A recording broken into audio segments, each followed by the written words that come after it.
Exciting. I can watch the stream now. Oh yeah. I changed Luxuries. my password because for D&D, and now I can't log in. For Twitch, I can sign in for my sheet, but I might not be watching the stream tonight. Sad. Yeah. Ah, I too am in the stream. Gotta watch. Yeah, I only kind of glance at the stream every now and then to be like, haha, that's a funny comment. Dang, that's a lot of views. I have to say, it's lovely to see the interaction of the crowd and their reactions. It's great.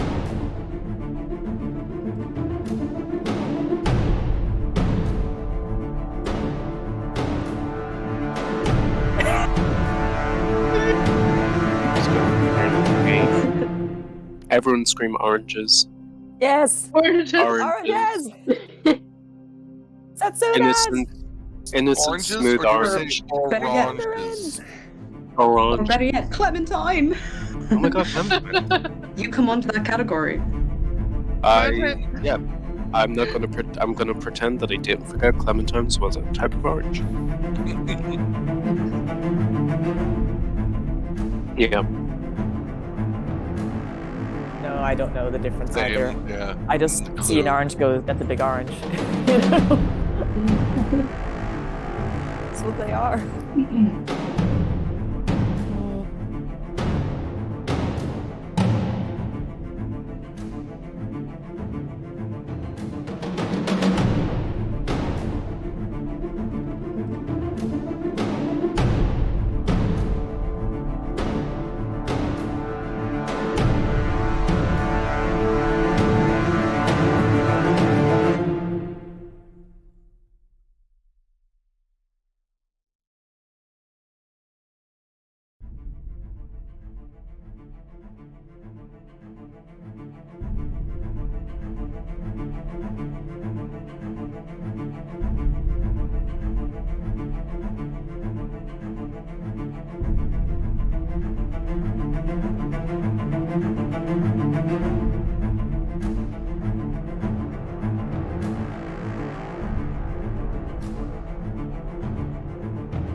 2, 1. Oranges! Oranges and clementines and all the fruit. Oranges!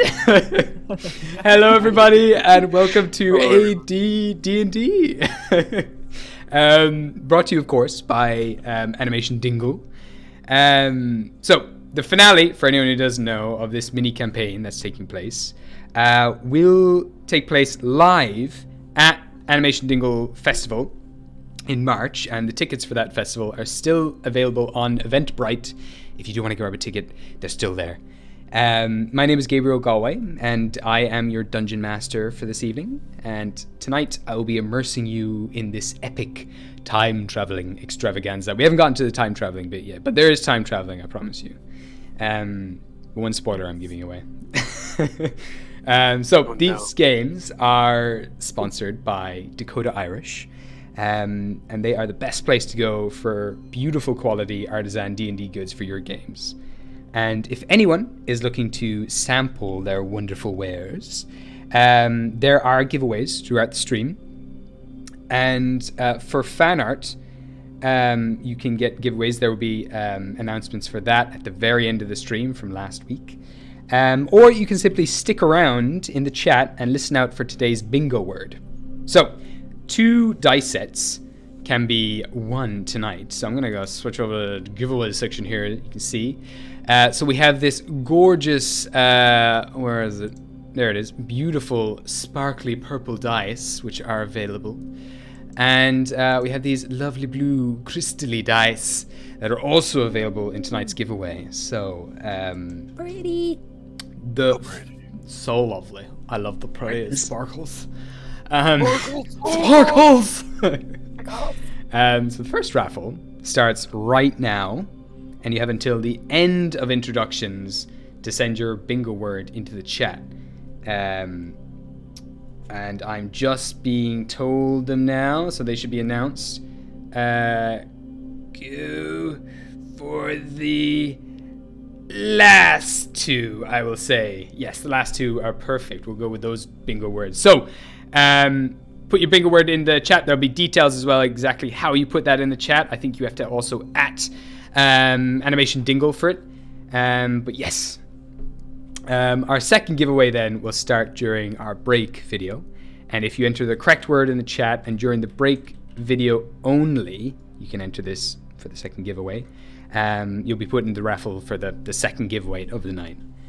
And then anyone who wishes to submit fan art, simply add the hashtag to your art on Instagram or Twitter. Add AD D&D, and then tag Animation Dingle Festival, and also tag Dakota Irish IE, and you have a chance to win some of our lovely prizes. And last week for the fan art, we announced that there would be the giveaway for this beautiful dice tower that you can see on screen right now. And the winner of that will be announced at the end of this stream. So stick around to see if you won or not. And other announcements for other giveaways will be announced at the end of the stream too. This week though, for fan art, I will show you what we have. That'll be announced in the next video. So let me just show you here. We got these lovely dice trays for next week's fan art.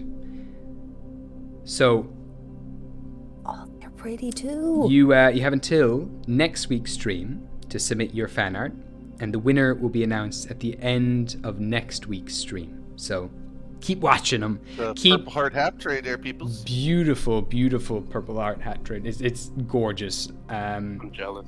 So jealous. Jealous. But now, with all of that summarized, let's jump into the world of Gostar, where we follow 6 creative heroes with strong connections to the art world, who are about to embark, or who have actually embarked and are beginning to embark on the greatest journey that they have ever endured. So, we'll get to know these beautiful heroes by starting with yourself, Luke. So, will you take it away for us and tell us who you're playing tonight?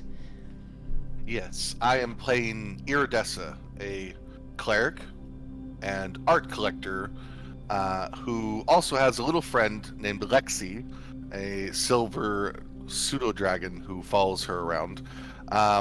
She's, claims to be important, but I mean, is she really? We don't know. People think she's Moneybags. People think she's the wine Aunt Winey. I don't know. There's still a bit of a mystery around her. Yeah. So, but yeah, she is along for the ride to. Well, she came to An Daingean to see what the wyrm was all about, and yeah, wow, the wyrm came a coming. Yeah, and it was powerful. It was mighty. It was a big old wyrm, and quite scary. So yeah, we'll see where it's going from there. Oh yeah, thank you very much, Luke. And we'll then hop over to yourself, Gavin. You're playing Clementine tonight. Well, hello. I am indeed playing Clementine, a very stylishly covered in pinks and purples and greens satyr. Really likes to play some music. I blanked. That's all right. I mean, that seems to be the nature of him too. He's gotten himself a bit wasted a couple of times. Like all he kind of wants to do is make some flower crowns, which he's probably going to be doing some in this session. And he just wants to get some drink. And I think it's be merry. Yeah, it's well needed. I think after the last session, I think people are in dire need of some flower crowns. Some flower crowns, some flower coasters for their drinks. Lovely, beautiful. What a lovely soul he is. Thank you very, very much, Gavin. All right, so we're moving on to yourself, Tara, playing Vesna Sting. What can you remember in the last game? Do you want to introduce Vesna Sting, who they are, what they do, what's their shtick? Yes.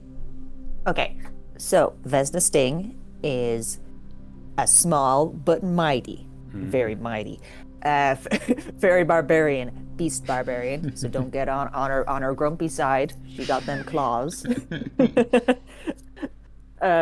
That being said, though, she uses her artistic qualities in the form of she really wants to go out and make her own great kind of architecturally wonderful nest, kind of similar to the insect she's based off of. This beautiful nest where lots of people can come together and freely get to partake in their artistic abilities safely, where she can kind of sort of quote unquote rule, but she kind of uses that term very loosely. It's more kind of like, yeah, I'm the queen, but do what you want to do. Just don't hurt people, I guess. Whatever. Be a dick.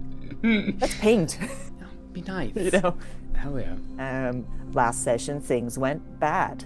They were a bit rough. Yeah, I'll go into some finer details about that soon. But yeah, I mean, you're all in one piece. I was gonna say none of you died, but more on that later. I'm a good DM, I swear. I look after my players. But yeah, thank you very much, Tara. All right, next we're gonna head over to yourself, G, playing Bronte.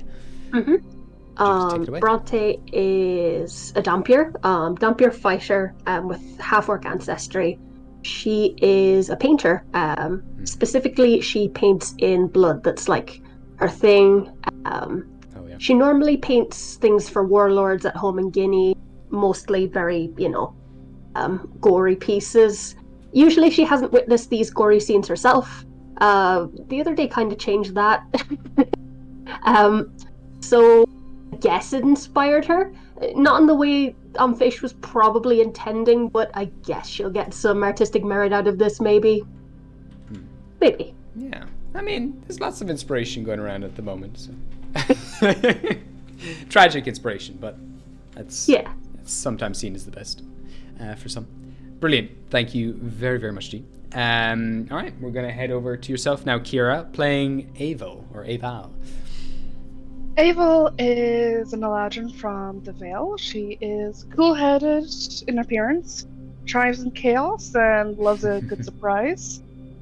She makes a living as a traveling tailor, seamstress, designer, and accompanied by her tools of the trade and her mostly ever-present familiar, Rosencrantz, who is currently in the form of a pristine white ferret. She makes sure he is white as can be. So a gifted individual in the way of magic as a sorcerer with a little bit of clerical studies from her early life. She's made a slow journey along the pilgrimage, and she always has the knack to give the buyer exactly what they have in their mind's eye. Others who've met the journey may have seen her in her current spring appearance of lush green hair and budding roses, or one of her other seasonal appearances. Probably like a point on what happened last week. I wonder. Like, what happened last week? This really remarkable, did it? So, Abel's just straight up died. I'm so sorry. And it's fine. It was a life lesson. Don't know what the lesson was, but there's one a somewhere. lesson of life. It's down there at the bottom of the barrel. But it's thanks to the ever like giving, like literally giving in money bags, Iridessa, her skill, brought me back to life, brought Ava back to life, and she is, it was a fun ride. Unscarred except for a little bit of your shoulder that is missing. Yeah, sorry about that. She wears a shawl. She wears the shawl, it's fine. It's fine. She's sewn in padding, and she's going to sew in padding into her clothes, or like finds a proper cleric and like replace it. Oh no. She still doesn't know who did it. Thank you. So I'm not going to tell her. You will never know. Chip off your shoulder. Brilliant. Thank you. It was Thank on you Phiast. so much. Yeah, it was the worm. He fucking blasted you. All right, we're now going to move on to our final player. Alice, would you like to describe Tinky, who they are, and what they've done recently? Oh, yes, thank you very much. I'm currently playing the lovely little autonome artificer Tinky, along with her lovely and somewhat quiet companion Clinky. Together they have been traveling around the world of Gostar, trying to find as many stories as they can, and making most of the life that they were given from a lab. Pretty much Tinky is most definitely still, one would say that she would be chilled to the bone after last week's session, but I have to say she doesn't have any, so she's more frozen to the core about what happened.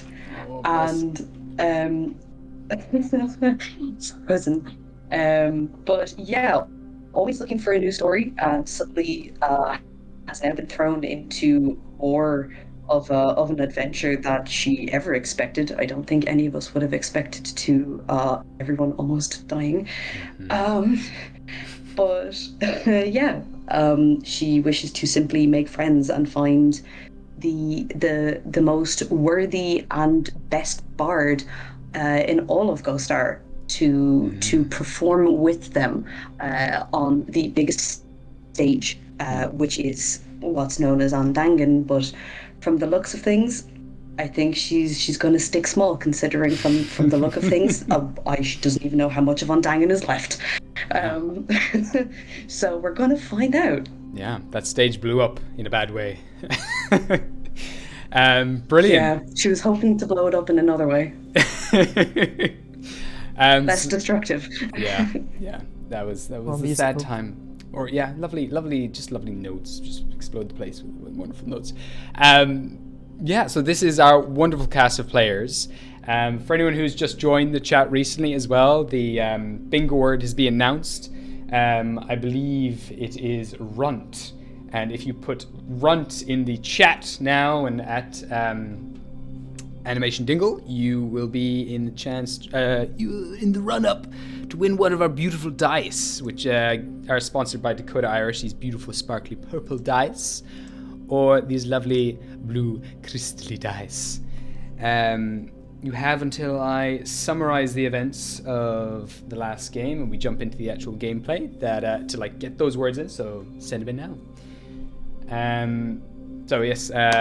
Last session, in our first session, this wonderful group of artists made their way to An Daingean, and made their way on a pilgrimage to An Daingean that many artists do every 5 years to be blessed by the presence and the inspiration of An Feist, who is this giant worm that emerges from the depths of the lightning sea every 5 years, and anyone closest to them will be inspired immensely by this being of imagination. Every 5 years when it emerges, it releases inspiration and creativity. I think I've said animation a few times there by accident.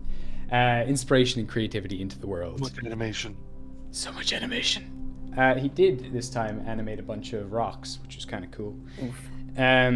But yeah, you headed there, took part in the festivities that were held and announced by the Grand Enchanter Kuri, and the VIP guest for that year was an individual known as Mongon, the greatest bard that ever lived in Gostar, this genius inspirer. He is the right-hand man of King Xersha, one of the kings of the biggest merchant city in the entirety of Gostar, and he made him this beautiful, righteous king with all the grand knowledge that that Mongon has. And as Mongon made their way out to another floating island that surrounded the flying island of An Daingean, the great worm emerged and smushed him, destroyed him, killing him instantly and destroying the island that he was on. And then Phiast continued to destroy the rest of An Daingean, the island that you were on. You all made your escapes. You found a little gnome who had lost his legs in all of the destruction, but he managed to rewrite some of the runes on a magical gate that was there to send you to the far side of the island, to the other port in Westport. As the rest of the island got destroyed, all the ships had left at this stage, bar one, which was manned by the Fey Lord Titus, who was a captive on this ship previously when Iridescent, you bought it off a bunch of traders. Yes, I did. Yes, you did. He's on your ship now, and because you freed him on that ship in Session 0, he owed you a favor in return for a favor. You were all marked with this black spot on the palm of your hands. When you saw him on his ship, waiting for you all, he held up his hand and announced a favor for a favor, and helped you all escape the destruction of An Daingean. So now, with the island of An Daingean crumbling behind you under the hand of the giant raging worm, the skies around him are slowly becoming devoid of color, and a wave of monotones begins to ripple out in every direction, slowly making their way to the farthest reaches of Gostar. And you feel it in your chest, like a tug on your soul. Creativity is not refilling the world tonight. It's been flushed away. And you watch that in these monotone waves rippling out in every direction from the destruction behind you. You race from it, riding this skyship now that you're on. The skyship you're on is riding these shockwaves that from An Phiast rampage. An Phiast rampage, that's hard to say. And Titus, the Black Jet of Gostar and the ruler of the Plague Lands, steers the ship. A ship that you, Iridescent, had recently purchased. He saved your lives. But now there are no favors left for him to return. And who knows if you are truly safe? That is our recap. We're going to hop in from there. You're riding these shockwaves, just gotten out of the way of the explosion. He's now finally less stressed, less intense. Everyone doesn't have to grab on to whatever they can. And the shockwaves are dying down, and you're starting to get a little more of a smooth sail going now, as the ship makes its way swiftly back towards Olympus. Storm clouds are still full in the sky, lightning filling the sails, charging the ship. All these ships run on electricity. And now, our giveaway, I believe, is over. And we're going to hop into tonight's game of AD D&D. So as the ship stops its rocking, the sails kind of come in a little bit. You don't need as many to ride the shockwaves anymore. You ease up. Titus relaxes back on the wheel. It wasn't so bad. This wasn't so bad at all, actually. Iridessa is going to hide in the crowd and put herself at the far away in the ship from Titus as she possibly can, and look back at the island in complete horror and shock as she watches Anfesh destroyed. Yeah. Titus. That's me. How can I Did you know what was going to happen? Did I know? Of course I did. I know everything. I'm a failure. This is part of the job. Is he lying? Give me an insight Is check. he lying to me? You can give me an insight check. He's got disadvantage because he's drunk as balls. Yes. Let me see. You have advantage. I'm very much loving drunk Titus right now. I need that advantage because I have a -1. That is 17. 17 is enough to know he's bullshitting. He's just like puffing out his chest, totally over exaggerating. And it's kind of obvious, like he's not trying too much to make it look like he knows everything. He's just out of his mind a little bit. Oh, Titus, you rapscallion. You know me, Bronte. You know me. Yeah. Yeah. Yeah. Save your life. I will get Iridessa to make me a perception check as you look back and observe the destruction. He's been riding the ship backwards the entire time, by the way. He's... Wait, so we're going in reverse? Mm-hmm. Yeah. How does Fantastic. that work? I just really said Tokyo Drift. Oh yeah, he is like, he can sail these things like Not completely even blindfolded. looking. Not even looking. Okay, so sorry, you wanted a perception check. Perception check, yes please. That is a... Oh god. Character sheet.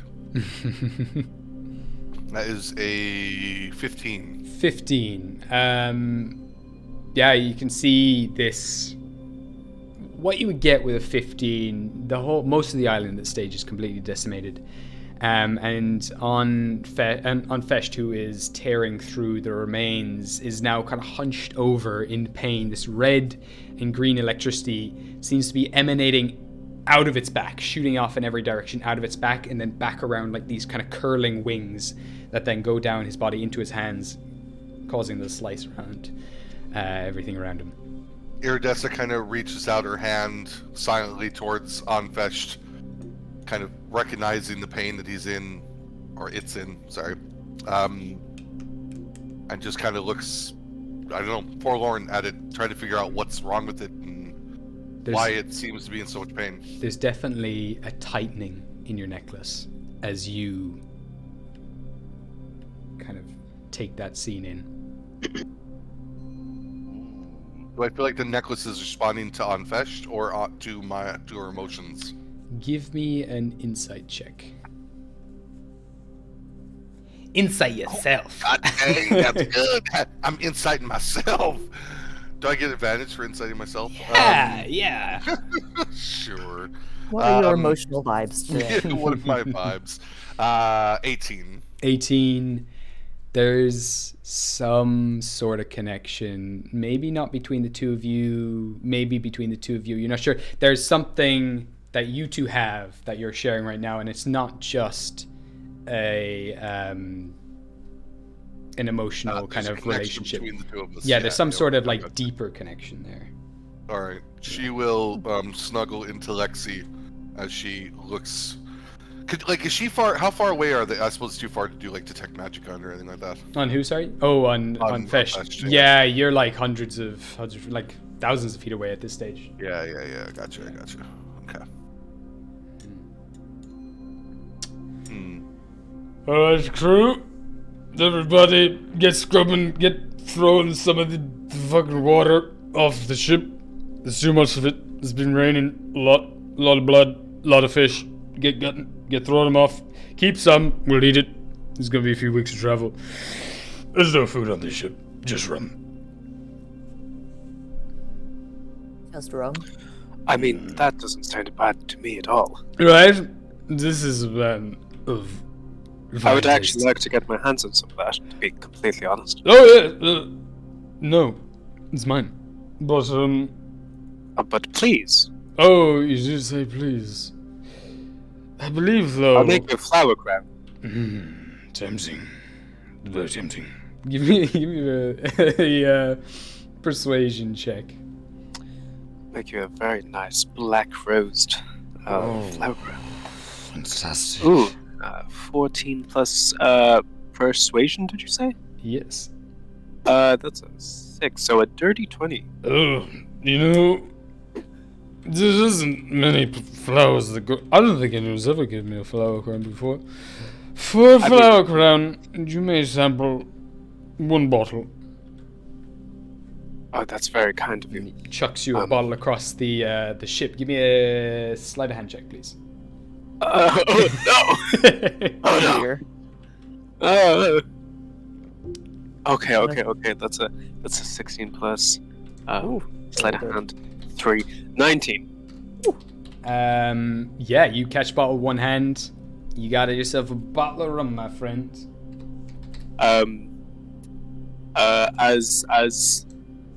When Clementine catches it, he kind of just like waves his hand, and a like very thick brimmed like rose and black lily flower crown will appear on his head.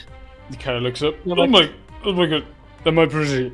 Do I look pretty? Very pretty. It's so pretty. Fantastic. And he just grins with his yellow teeth. Not looking where he's going, but looking ahead as if he's steering forwards. Puffed out chest. I've got myself some rum. You have yourself some rum. Oh, no. What's everyone else doing? Ness is just kind of looking out at like the disaster and kind of just turns back to everyone else, hoping someone else kind of has a bit more brains and is like, how bad on a scale of oh no to oh shit is that? I feel Double like that's a shit. no fuck. Well, it's definitely not good. To be, I think definitely not good. So, oh shit, more so than Pretty oh no? much. Yeah. Oh, okay. There is a lot of blood and dead people. Like, it's not the best atmosphere. It's kind of a bummer, honestly. That's one way to put a lot of death. A bummer. Yeah. And it's kind of surprising coming from the one who paints with blood. Yeah, I mean, I've been told about these really grisly scenes, but it's kind of different when you're like looking at it happen in real time. You're like, wow, mean- those were people. There's a difference between painting with blood and seeing somebody's body getting ripped apart. Hmm. Kind of. Like, I like orange Yeah. juice, but I wouldn't like somebody to throw an orange at my face. You know? I like that comparison. That's a good one. I'll remember that That one. is a pretty good comparison. Wait, if you Um, eat oranges, is that like you know, cannibalism? How so? Why would it be I'm a cider, an orange. You're Clementine. So it'd be like if you ate goat, it'd be a bit weird. I But mean, he's Clementine. It's a Clementine. He's I have to say, Clementine. I I agree mean- with Festa right now. Clementine is a He's kind an of a orange. common name. Is it? It's a common name in the Feywild. Is it? Is it? I mean, I why? don't know. I know a lot. I know a lot of. I don't know. I know a lot of whinnies and whispers and stings and stestas. There's lots of sharp names where I'm from. I've not heard Clementine's. I A mean, gentle name. it's very complicated. Not complicated, but it's very confusing when you're at one of the parties and everybody shouts, "Oh, Clementine," and then like at least 7 people turn their head. I get it. I know like 10 Vesnas. oh, yeah. yeah. Yeah, it'd be like that. I know like 20 bruisers. You just shout in Guinea and they come out of the woodworks. Mm, I had a quick question. Looking around, what's the sort of vibe on the ship? How many people have we managed to collect besides yourselves? So there is about 24 or so people. A few of them have gone below deck as well. Maybe 20, 30 or so people managed to get on ship. You feel like there are other ships off in the horizon. You feel like other people did manage to escape. A lot of them are bashed up, bruised, terrified, and Iridessa at this stage is going around healing anyone who needs it. A lot of crying kids, but a few bards and other artists are trying to do what they can to cheer people up. You see a Gith kind of lowering himself, kind of squatting by a little child and playing a strange kind of Limbolian guitar of sorts. This is some alien-looking instrument. The kid's kind of sniffling and nodding and clapping a little bit. People are finally starting to catch their breaths. A few of them are doing what Titus just said, but a lot of them are just too spent to do anything, and they're all starting to make their way down below the ship where it's not raining anymore. They're all soaked, miserable. Pretty low morale. Bronte looks around and gets the good feeling that maybe she's forgetting somebody or someone, but at the moment, with all that's been going on, she can't really recall it. Yeah, give me a perception check to see exactly who you do take in. While this is going on and Iridessa is going around, kind of triaging people, she'll be asking them, do they have food? Do they have water? Just generally trying to get like an assessment of the situation. And she's, looking after them, giving them a kind word here and there. Everything's going to be okay. We're safe. We're going to go somewhere safe. And spending a few moments with some of the kids and trying to make them laugh by asking Lexi to do little twirls around them and play with them and stuff like that. As you are doing that, you start to hear this stomping of hooves on wood as this massive Minotaur woman, draped in like matted, dank, like soaked furs and hides and bones across her body, makes her way through the crowd towards you, kind of pushing people aside, and just says, "Oh yeah, honey, good idea. What payment do you have for coming on board Captain Tidy's ship and for him saving your lives? Any food, any trinkets would be..." Iridessa immediately stands up and says, "This is my ship, actually," as she stands directly in her face and looks straight up at her. Alright. Yeah, this thing's about 9 foot tall. Oh, yeah. She towers down, kind of looks down at you, squats down a little, has her hands on her hips. Oh, it's your ship, is it? It is. I bought it fair and square. Fair and square. Don't know the word, don't know the phrase, darling. No. From the way I see it, Titus is steering the ship, and he saved everyone here by bringing them aboard very graciously, I might add. Titus captains this ship at my pleasure, she says, as she turns around to ignore the Minotaur and turns back to the people. Well, your pleasure, I like you. Alright. Titus is one says the ship is yours. Yes, alright. You keep going along and talking to the kids and keep them happy. I don't like crying kids. Now, she kind of turns back to another individual who's kind of in finer gear, finer attire, and she just says, "Hello, darling. That's a very nice coat you have there." And he's just there, "Oh no, please, this is yours." Just takes off the jacket and just Poor man. Bronte, you recognize this individual 100%. You would recognize this individual. It's Scalper, isn't it? It is Scalper, yes. One Excellent. of the other lords of the Guinea. But yes, she's going around just taking her fees for being very gracious and protecting everyone on the ship. Gotcha. I feel like my foreign perception did not affect that because she is so big that I think everybody would see her. Yeah. She has a presence. She's just made her way from downstairs, made her way onto the ship, and is now the focus of everyone's terrified attention. Excellent. I think she's gonna wait until Scalper passes her to introduce herself. Yeah, absolutely. She's now thrown the fancy coat over her shoulders, making her way through, and kind of puts a hand on your shoulder, looks down at you, and there's a moment where she doesn't quite recognize you for a second, and she's like, Oh, that's a very nice hat. "Ow!" and lifts the hat up, seeing your face. Is that your little young Bronte? The Are you going to steal my hat? Oh, Scalper, it you. looks so nice. It looks so nice. It did, yes. I could get my mom to get you a hat like this, no problem. Oh, I couldn't put her out of her way. No, she's too lovely a woman to do that too.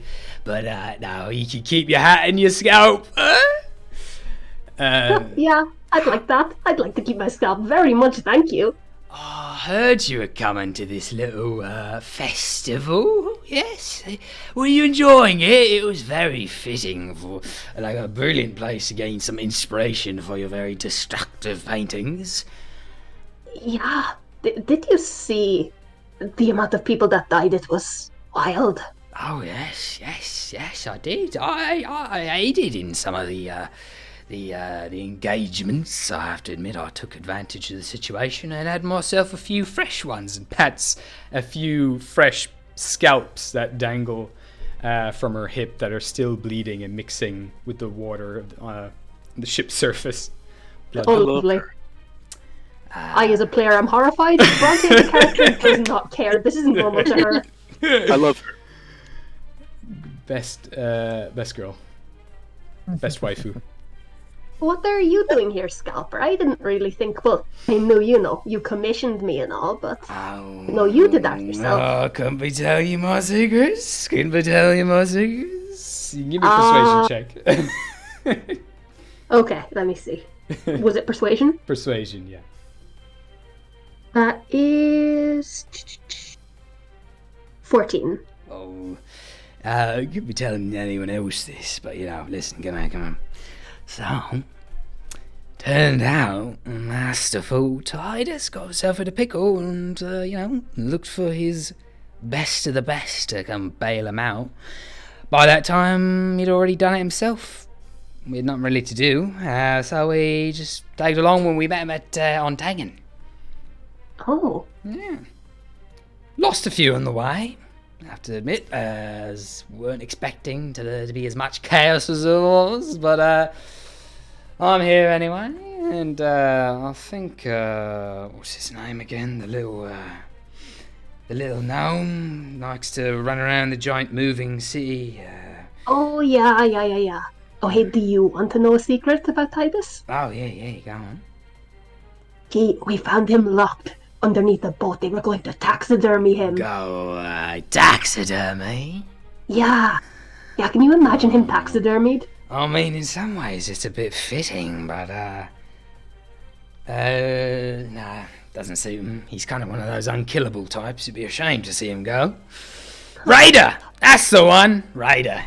At the back there, she kind of points up to where Titus is and just kind of sitting, dangling with their legs over the edge. You see this little gnome, wet hair, goggles stuck onto their face, grimy, and kind of soot smothered aprons, big gloves, just kind of grinning with these sharpened teeth. Excellent. At this, Bronte is gonna call over to Clementine. Hey, Clementine. Hello, my dear. Hey, remember when I was talking to you about my Minotaur friend? I don't, to be completely honest with you, but I will for this matter. It was a little while ago, considering all the blood and the carnage, but here's Scalper. Hello. Oh my god, my dear. How are you doing? There's some lovely flowers. You think you could do me a flower crown? My dear, I have to say, those are some impeccably beautiful horns you've got there. Oh, that'd be gorgeous for some of your little magics, eh? Have you come to see the festival? Of what's left of it, I Oh, guess. no, not really a happy festival dancey type myself. No, just here to cause a bit of carnage.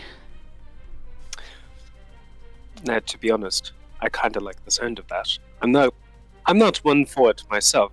Everybody likes to get a bit rambunctious now and again. But, no, just talking our little Bronte. You've grown up.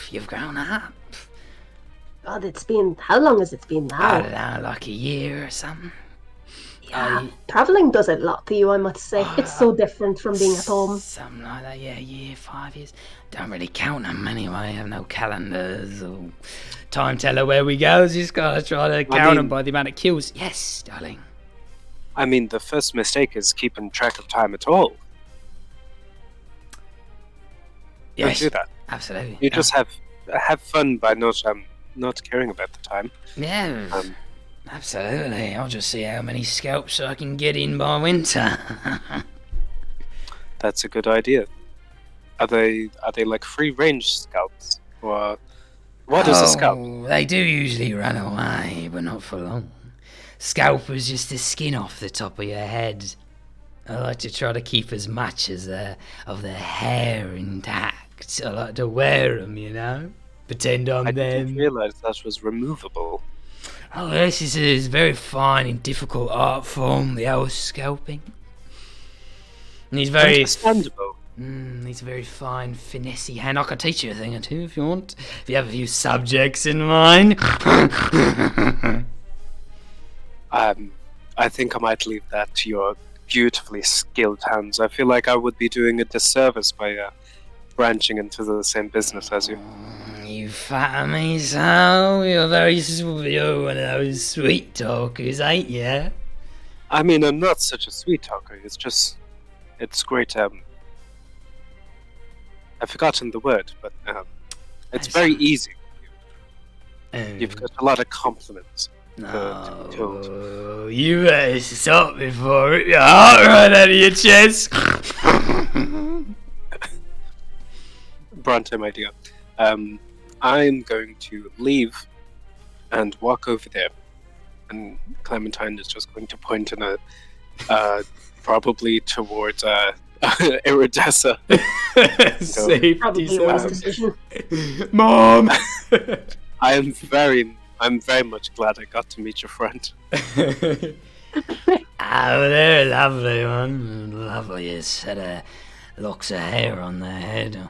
I wonder if the horns would come off with the scalp. Oh, come on, he's my friend. I would miss him if you scalped him. I was just playing, and they give you a shove with way too much strength, and you just stumble back. Stumbles, nearly falling on the ground. So, yeah. Off the side of the boat. Gone. What's all the other party members doing? Vesna and Evil and Tinky, have you got any plans at the moment? I want to go up to Titus. Alright. Start making your way. Oh, the wonderful Avril has graced me with her presence. Hello. You want to steer the ship? No, you're doing a fantastic job. I know. Yeah, great steering. Good thing you can't. There's nothing around to crash into. It helps. You got it. You see it easier than you think. Just got to reverse the sails. Go with the wind. Just take it easy. Piece of piss. Oh God, I'm really struggling to understand you. That's It's not alright. the accent. It's not the accent. It's the. What were you drinking? Ale? I think I'm on some Rum. of. I think I'm past that at this stage. It's something dwarven anyway. Yeah, I can hear it. Maybe it's the dwarven coming out of you. Maybe. Yeah. So how did you get the heads up? Heads up. What do you mean? You came to the stage and you told us to meet you at the port. Oh yeah. Before literally the heavens opened up with blood. Yeah, myself and the guys, we had a few bottles on us, and we just crashed the ship. And I didn't expect us to be coming here, so we were like, I know someone who's real fun. You got to meet the person who busted me out. Ava, great laugh. I went off trying to find you. I'm just gonna have a few drinks, so you might have some fun hanging out with the. This is That's you might have seen the Minotaur over there. That's a scalper, and it's a crazy bastard over here is Raider. Masterful craftsman, rides a giant city. Made it all themselves out of metal. Okay, so in English or common, common, you came to the stage because you wanted to get more drinking buddies. Is that correct? That's it. I'm having a sesh. So you couldn't make it. I mean, I guess you're enjoying the fishies. Yeah, lots of dead fishies. And mammals. Mammals as well. Dolphins were there too. And a whale. Can I insight check to see if... Yeah, absolutely. Yeah. Because he's a boy's boy. Oh, yeah. Aye. What do I do? What's it again? I got 13 altogether. 13. You would just about glimpse a tinge of sadness there. Behind his very dead eyes. There's sadness and there is concern as well. Like he's as soon as you came onto the deck to meet him, he did give you a look up and down to make sure you're okay. Yeah. Okay. So what's your plan now? Where are you sailing us backwards to? I was thinking What? we just find some land that I can dump you on, and then I'll take this baby, give it a few laps around Olympus. They're not much good anywhere else because there's not as much stormy skies. They kind of start losing a bit of momentum after a couple of weeks, so maybe I'll give it a few laps for a few weeks, go on a massive sesh, find some crazy people who are more than happy to join us. Welcome to join us. And then I think I will probably crash it into Guinea somewhere, turn it into a bar, and the party will continue. And you're not concerned at all about the on Pest turning into the opposite of inspiration and turns into devastation and seems to be spreading? To be perfectly honest, I'm not much of a creative. I think you're very creative. I think there is never a dull moment with you around, so don't be selling yourself short. Oh, you flatter me. You can tell me more later. But no. I think I'll just have some fun, and maybe try to find the bastard who tried to taxidermy me. But I assume at this stage they have been obliterated. I mean, probably 70% chance, yes.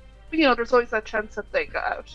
But if I come across them, I'll let you know. It's funny, and he kind of leans it way too close. You can you're almost like intoxicated from the heavy alcohol breath that he has in the rain. Oh. He is gross, and his teeth are yellow. There's a little bit of a green mist coming out of his mouth. And he's just like... I lost my train of thought. No, I've heard I was far too concerned about things on the ship when we last met. You didn't really see my fun, cool side like you are now. But like, someone tried to taxidermy me. So what? Who cares? They're probably dead. Serves them right. And that's karma. That's karma for you. I have tons of it. I mean, I literally just died, like, I don't know, less than an hour ago. I died. I came back. Okay. And, like, that's a thing. That's a so thing. Shit happens and you have to move on. Shit happens. Or you internalize it, and it just comes out in awful ways. Oh yes, absolutely. That's how my brother died, you know. Oh jeez. Okay, yeah. Like I'm missing part of my shoulder, and I don't know where it went. You know, my brother ate my other brother. Your brother ate the other brother? Yeah, everything. Oh shebang. Except the Like, bones. in like the form you are in, or in like a dragon form? Like, Oh yeah, like they're brother from tearing another mother? No, they're tearing each other apart. Two dragons. They just weren't talking to each other. That is, you know, all great tragedies teach you this. Just gotta talk about things and everything will be okay. I learned a lot that day. Learned never to internalize anything. Just drown it all in alcohol. And it Yeah, well- kills it. Like, same as it does with any bacteria. Just sucks it out of you. Well, at this point, everything seems a bit pointless. Like, what was it all for? Like, why even come here? You're alive? But- You know? Yeah. But like, are you planning to run off with this ship Oh, yes. after? Absolutely. But like, the person who, I know, but the person who like brought me back owns the ship, and I sort of feel what's right is that they keep the ship. Okay. I But you can mean, sail the ship, and you're doing a great job. thank you. And you can, we'll That's what I drop you do. off wherever you want. No, I was thinking this, the opposite. I drop you off where you want, and in return, I get to keep the ship. Oh, but like she'll want the ship. Probably. You can buy the ship off her. I mean, I have the ship. Can you steer a ship? If I sleep, yes. I think, maybe. I don't know. It's very peculiar. It's a strange Yeah. answer. I was not expecting that one.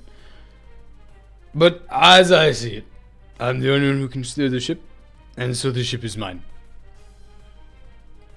That's not how life works. Of course it does. You have been to Guinea. But are we in Guinea? I am Guinea. Okay, so wherever you go, you're Guinea. So like, you can never leave Guinea. It's my domain. It's my name. It's what I was burdened with by my siblings. Okay. Yeah. So we'll work on the ship aspect another time. But That's it. No problem. thanks for rescuing us. Oh, that's what I do. I'm one of those hero types. She squints. Just squints. You wonder if he That's said pain. a single honest word in this conversation. I think he said he likes rum, so that was honest. Perhaps. That'd be really sad if he didn't even like rum. He's secretly a vodka man. Yeah. He just does not want to exist. This is just how he shuts it out, the poor man. No. He just Titus is a wants cocktail. wine. man. He just wants wine. He's absolute a fruity cocktail man. He's a Long Island iced With tea. his little umbrella. Yes. The little umbrella. He loves those concoctions. Has to have the umbrella and a little bit of lime. Strawberry daiquiri kind of man. Oh yeah, Man has standards. good stuff. Probably Lemon drop. the last thing I ask him is, since we're going to be on the ship for a bit of time, I can patch up your jacket if you like. My jacket. Yeah, would you like it patched up? He looks at it for a second. Give me a persuasion check. Oh, I should be good at this. Oh, yeah. 9.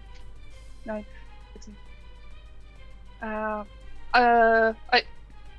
1 second. I want to use my Yeah. glamour weave as well Yeah, to absolutely. get that extra D4. 100%. Yeah, you're showing off your like sick threads right now that you're 19. 19. You see, he kind of looks at it and gives it a smell and takes it off. And as he does, it kind of just stands up on its own before it eventually gets saturated by the rain and eventually kind of loses its shape. And he stares at it for a little while. There's a somber look in his eyes and kind of sniffs and chucks it over to you. Sure. I mean, why not? Just don't do anything. Immediately cast prestidigitation. Yeah. Immediately. It actually needs a few goings over prestidigitation. Cool. Cool. But eventually you see that it isn't like a dark green, it is a jet black.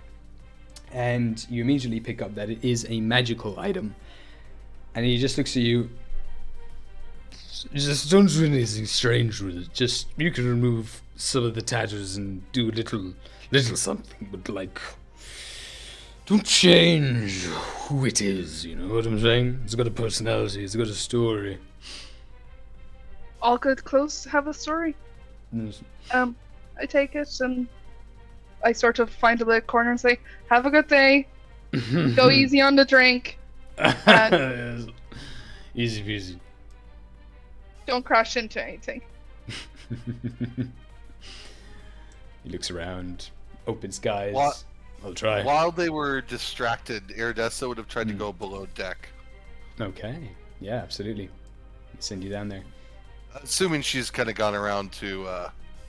Yeah, you know, you've patched up check most them out in people that time, easily yeah. done. Yeah, and a lot of the scraped knees and things are easy healed without any spell points. Just yeah. She would bring Clementine with her if he wanted to come with. Okay. Does Clementine want to do that? Of course, always. Iridessa, my dear. All right. So the two of you are heading down. The air up here stinks. I have to get below deck, she says quietly to Clementine. As you say that and begin to make your way down the stairs, you hear a very loud audible sniff, as if it's been sniffed by like a beast or a large monster. And you realize it's coming from Titus, and he just makes eye contact with you for a second. His yellow, slitted, dragon-like eyes looking at yours. I didn't realize there was a snake on board. Oh, she's just ignores him, goes below. not even engaging. She's trying to do it. He's engaged with the Habel anyway. When Titus catches eyes with Iridessa, Clementine's just gonna go, no, my dear, go, and cast invisibility on her. You got it. As you do, he closes his eyes and he grins, showing his yellow teeth. I can still see you. I personally can't. Oh, Iridessa still goes below deck. Alright, you got it. He just spits on the deck of the Just ship. ignores him. Yep. I will follow suit. Alright, we'll get to you two in a minute. Tinky and Vesna, are you up to anything on the ship right now? Vesna just kind of sees everyone sort of leave and just kind of looks around and kind of just sort of kicks the ground a bit and just takes out her javelin, just starts to fly around and poke at all the fish on the deck. Just kind of like being like, yeah, I guess we do need food. I can't do anything about the blood, but just kind of poke until like the javelin's full of like fish that are presentable. Anything that's not, she just kind of full kicks off board. Nice. And then just will fly off somewhere into a little corner. She doesn't know how normal people store their food, so she just does it like the fairy wasp way and just makes like a little kind of honeycomb shape to store all the fish to dry it out. Oh, bless. Just kind of just this busy work, just like, well, okay. I will say this is fine. All is fine. Poke, poke, poke, poke, poke. Nothing's wrong. Poke, poke. with that, because of you do start to inspire some of these sad souls, and they start to gather fish. They take your lead and they start to gather where you're piling them. They start to cover them up and wrap them up. They start to salt them, find barrels of salt and chuck them in there. And because of this act, because one of you on board has started to get food, you all have food for a few weeks of travel. Yeah, so she just like completely carves out like little honeycomb shapes in the ship and goes, yeah, that's how food is stored. Doesn't get the barrel thing. She's like, I don't know what that is. Oh yeah. I'll give you an inspiration. And that's me. Excellent. Perfect. You got it. Alice, is Tinky up to anything right now? Yeah, she'll kind of feel that the inspiration has kind of sapped out of her a little bit, and she's gonna kind of realize that she's become a little bit more mechanical thinking rather than as creative as she used to be. And so she's going to look around, and then she'll see like Iridessa, who's entertaining some of the kids, and she's going to go over to any of the kids or anyone who might be looking a bit sad, and she'll bring Clinky with her, and kind of she'll use dancing lights on kind of a pack of playing cards that she has, and she'll kind of do some magic tricks with the cards. Where did it go? And suddenly it comes out of like a random plate from Tinky or from Clinky's head, and like she'll like put it up kind of like her sleeve, then suddenly, oh my god, it comes out the other sleeve, and kind of she's just going to try and keep the creativity up and the morale for what in any way that she can. But it's going to be kind of almost rehearsed rather than kind of like improv. And she's gonna try and entertain people with how she remembers, with kind of just some simple tricks. Yeah, absolutely. I will say a couple of things. With the inspiration, first of all, Vesna, that you have until the end of the session to use it, as inspiration is dying in this world. So use it fast. Okay. Tinky, you do notice, as you're doing the magic tricks, pulling cards out of Clinky's head and things, Clinky's a little slower to respond. But then will occasionally make some tinking laughs and stuff and nod. But there's something just a little off.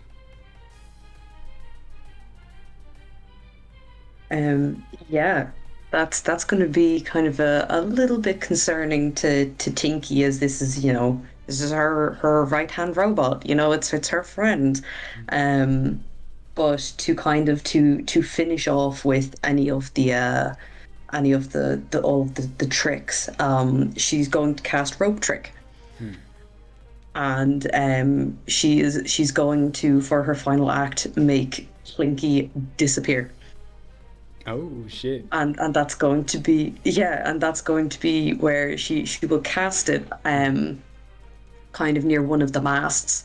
And there will be this rope, and it's going to be look at this, tug the rope, like where does it go? And then Clinky is going to climb up into up on the rope trick, and of course that's going to be the trick only for Clinky to probably just accidentally fall out the other side of the mast, and just kind of like hit the ground, and she's going to be like,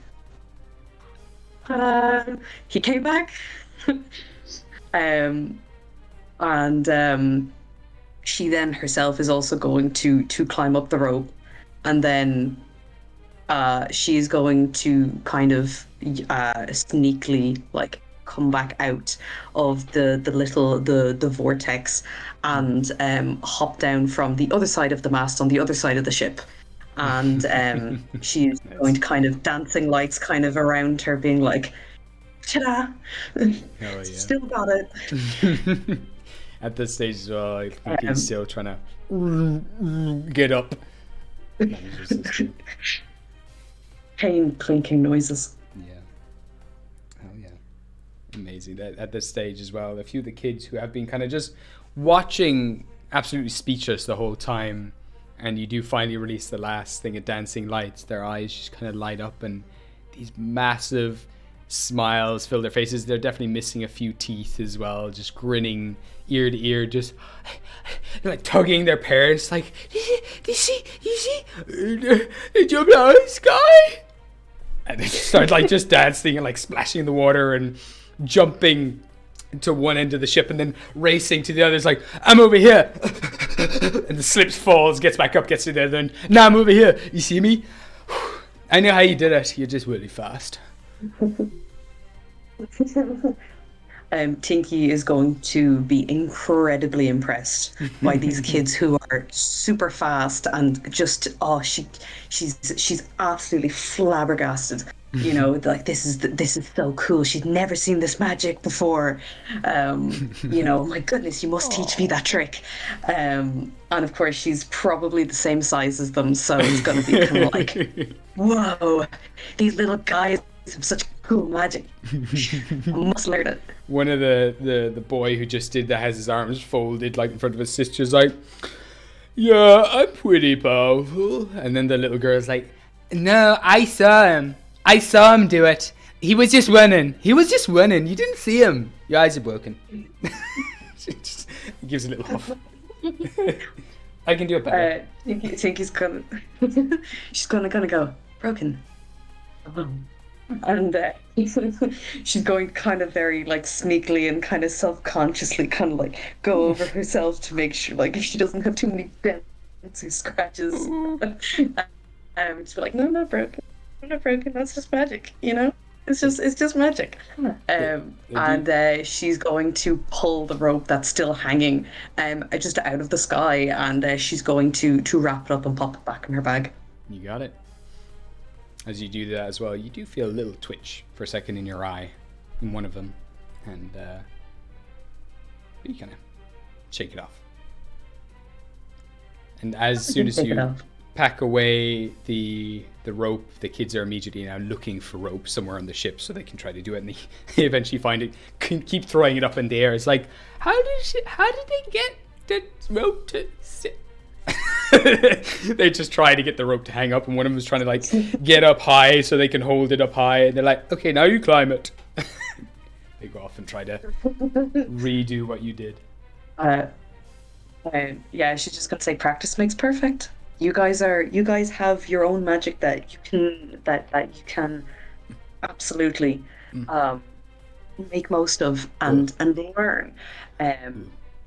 Maybe when you're older, kids, you might get a better hack at it, but definitely keep trying. Everyone has a bit of magic in them. And she's going to just kind of sit on the side and watch the kids like constantly just like yeeting this rope up into the air. Nice. Oh, cute. Oh yeah. Alrighty then. Where is Iridessa and Clementine heading off to? Well, as Titus turned to talk to Iridessa that one time, she like froze up as Clementine cast invisibility on her, and then she started walking again. And when Titus says, "I still see you," she just kind of grinds her teeth together, almost so loud that Clementine can hear it as they go below deck. And Iridessa turns and like slams her foot, kicks a barrel or whatever she can next to her to get the frustration out as the invisibility drops, and she turns and she just pure anger is like, Titus, like that. And she turns to Clementine. She says, "We can't stay on the ship, Clementine. That's Titus." Yes. This is more of the kind of reaction I was hoping for the others when I like told them who he was. You know, he's a bad boogeyman, and no one would what is your deal with him? I guess Bronte is friends with him. That's very confusing. And Iridessa kind of looks at you like shocked for a moment when you say that, and then she turns away and she just mumbles to herself, "How can you be friends with a monster?" And then she turns back. She says, "Titus is a black dragon. He's known to be a black dragon. He's known to be the terror of Gostar. He's evil incarnate, and he's absolutely going to betray us at some point. Like there's absolutely no point in us even trying to work with him. He's going to do something that benefits him, and we're all going to be at the mercy of this guy." As she kind of turns crestfallen as to look away, like, what am I going to do to try to get these people to safety? And she kind of says that to Clementine, like, what can we do, Clementine? There's got to be something we can do to try to convince them that Titus is not worth the breath they're wasting on him. You can see she's very agitated and like just completely doesn't know. It's completely uncharacteristic for the Iridessa that you had seen previously. My dear, please sit down. Kind of huffs and sits down. Here is some rum. Did you She like? greedily takes the rum. She kind of sniffs it for a second. Does it smell like Titus? Of course it does. I took it from Titus. Give me a perception No! check. Tosses it. It's a bit of a reek, yeah. Yeah. No. Ugh! Ah! My dear, did you like him? Such a wonderful no. What? Sorry, what was that?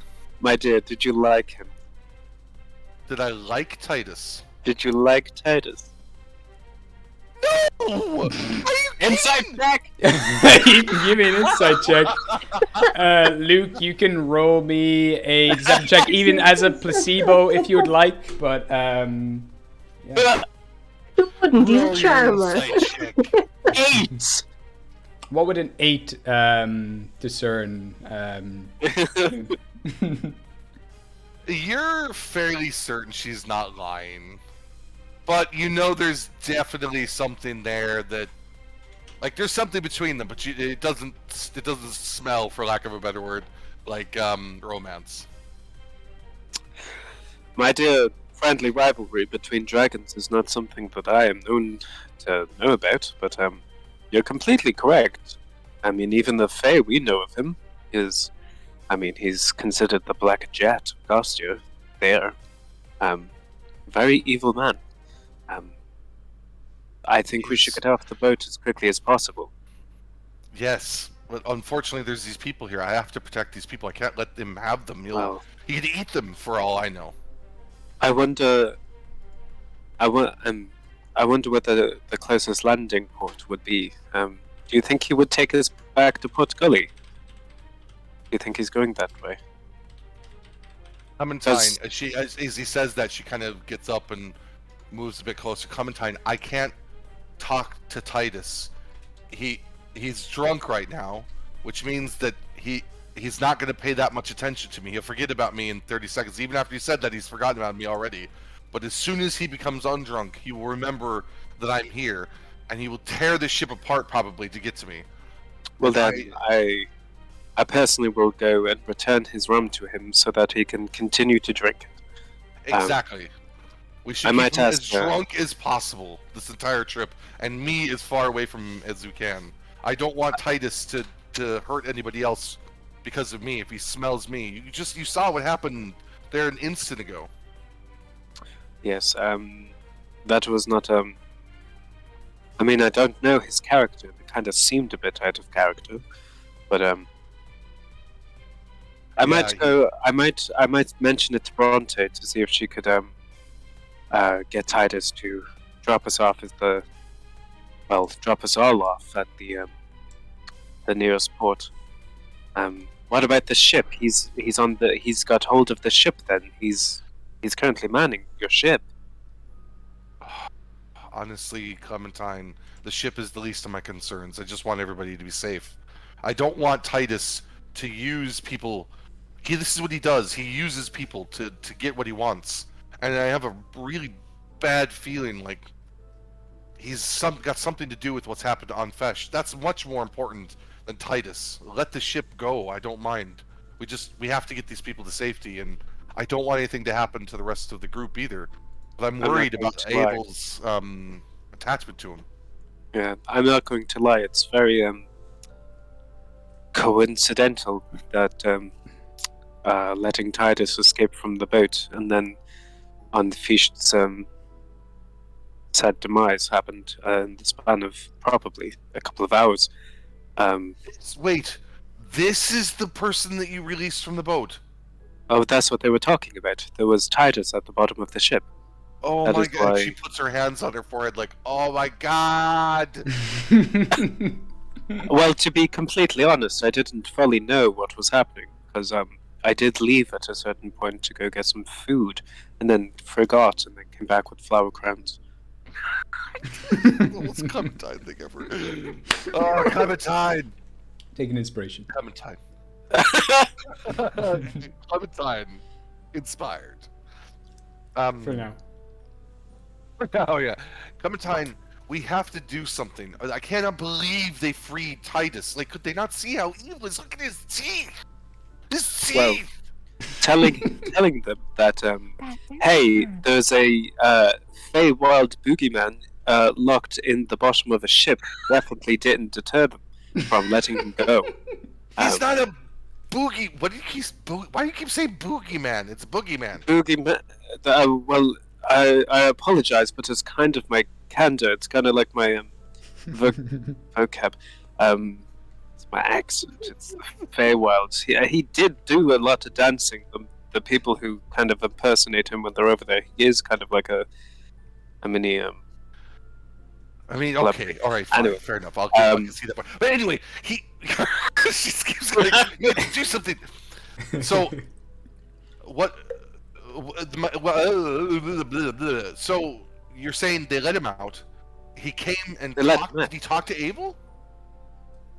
No, Abel, and I'm pretty sure Abel, Bronte, and Tinky were talking to him while he was locked up, and then they let him out. And then we all... Wait, was that before I fell asleep? I think I fell asleep at some point. Oh. Yes, okay. That makes a lot of sense. It was very good sleep, to be honest. Clementine, and then we woke up, and then he had left, and poor Wallflower was just that, a Wallflower. Erdessa's mouth is just like... Wait, that is actually a good question. Do we? Is she still there? We got rid of bodies, right? You know that they were sent off to kind of like a healer of sorts on the island. So you don't know if they've gotten out or not, but they were shipped away to be healed immediately because they were inches away from death. I'll get the pair of you to roll me either religion or history checks. Keep in mind the religion check is much easier. I like to imagine Vesta's just been flying up and down, like into the interior of the ship to like store the food in like the little hexagons. And kind of just catches a glimpse of this, and it's just been like eating like just part of the rations, just staring like, damn, just in the corner, just eating like half a fish. Like I was gonna have Erdessa create food and water, and then you had to go make the fishies, bring out the fishies. I'll make I rolled a 1. And has to eat her fish. So that's Jesus. 4. A 1, beautiful. Yeah, I rolled a 1 for religion. You said it was easy, so yeah. I rolled a 15 for religion, so 15 was the threshold for this. I was just off. With a 1, you are convinced he is. Essentially, he is the Sandman. He is this being who can put anyone to sleep at will. He climbs inside your mind and he eats your dreams when you sleep. That's the story you were told. Iridessa, though, being quite educated in this regard, you would understand that all of the Fey Lords achieved many great things in their time when they're at their peak, and all due to their own merits. Titus was the runt. He was always tossed aside. No one liked him. He was always backstabbing because he couldn't achieve what they did. So he turned to other means. And in their heyday, when they were freeing the world, and they were heroes at a long time ago. And during this time, Titus started relying on darker eldritch powers. He made pacts with very powerful beings far beyond the realms of Gostar, far beyond the pantheons of the gods. He made a pact with a being called Zachriel. And that's how he was able to do so many powers. Zachriel also goes by the name of the Dreamer. And he is often associated with dreams and that sort of magic and this manipulation of reality. But when Clementine mentions that he fell asleep and you remember falling asleep suddenly too, that clicks in your head. Well, he did the thing. Well, fine. He did the thing. You know what, Clementine? It's okay. It's not your fault. He did the thing. I mean, I wasn't going to take fault for this anyway. Well, not that you would, but I didn't want you to feel any guilt. I don't. Okay, good. Do you want me to go get Bronte or Normally. Sorry. Avel. Sorry, just Like, oh I'm my God, they're seeing all down there visions. now. I'm seeing visions of our friends whizzing past my eyes. It's, I'm terribly sorry. Vesna brought everyone to eat the raw fish with her and listen to the goss. It was just up in the staircase. like, I'm having a moment here. Hold She's on, just in this the rum is corner, too stuck in a strong. cobweb, Yeah, just so- having a good time. Like watching a soap opera. She's like, no one will notice. I'm just a wasp in a net. Don't worry. She's just eating a full like cod. Sorry, I don't know why. As I she She's deserves. just eating a cod. full No. cod. God. Just, Look, listen, I don't She imagine. I just- think fairies can probably eat anything. They don't need to cook stuff, especially not like a wild one. So He's Vesta's just raw eating cod. a full raw fish, just a cod. I think he's now In the just more corner. interested in Vesna being able to consume an entire cod than this very, like, absolutely spicy conversation. She moves at 50 foot in like a second. She needs to eat full raw cod. Liz needs that protein. I think he's just enamored right now. He's just on the deck being like, hang on, I think someone's eating a full raw cod while listening to hot gossip. Vesna definitely has this like weird internal pocket where she just stores calories. It's You like know? Your stomach is just a bag of holding. Yeah, That's how they're like, made. The appendix for Yes. Vesna is actually something that is useful here. Fairy stomachs are used for bags of holding. That's how you make Yeah, a bag of absolutely. holding. That's Canon. 100% canon. Gotta write that down. Yeah.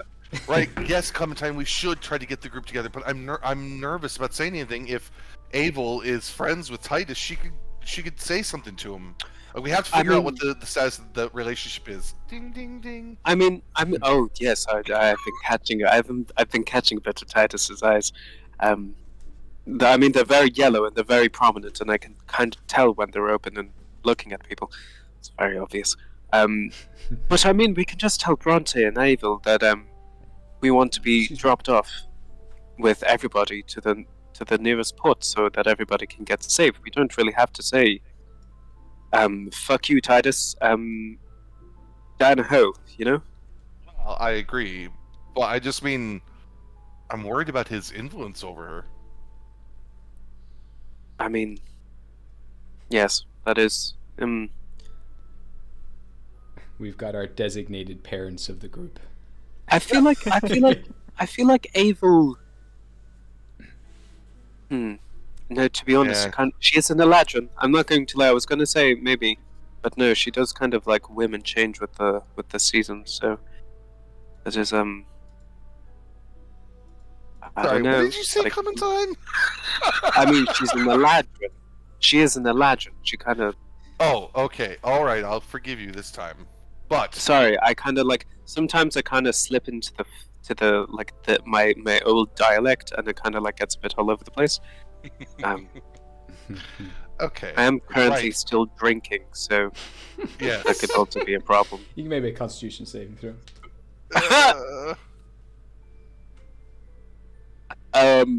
A 17. That's not too bad. You're fine. You're holding together. I rolled an 11. You're good. But regardless, I can't go about and do this. Unfortunately, Clementine, I have to leave this on your shoulders because if I move about, then Titus is only going to get more and more of a whiff of me. Ugh, she says that she kind of like, ugh, it gets the ick. Well, here, this might help. Clementine is. I'm pretty sure he made a flower crown earlier for Iridessa, but he's kind of just gonna go up to her and kind of just like start placing really tiny, small flowers everywhere. Oh no! What are you doing, Clementine? I mean, he can't smell you if all he can smell is flowers. He's like I'm somewhat kinda- impressed and kind of really wants to do it, but a little bit worried it's not going to work. But she lets it happen. You are. I mean, I'll kind of just I'll kind of just stay beside you, and anytime we're around him, like, it just continuously, it could smell very nice, like, I don't know. What's your favorites? What? No, I don't want to. I love lilies. I mean, I can just make it smell like lilies all the time. Although, is that kind of like your natural scent? I'm not sure what your natural scent is. What you are a charmer, sir. Thank you. But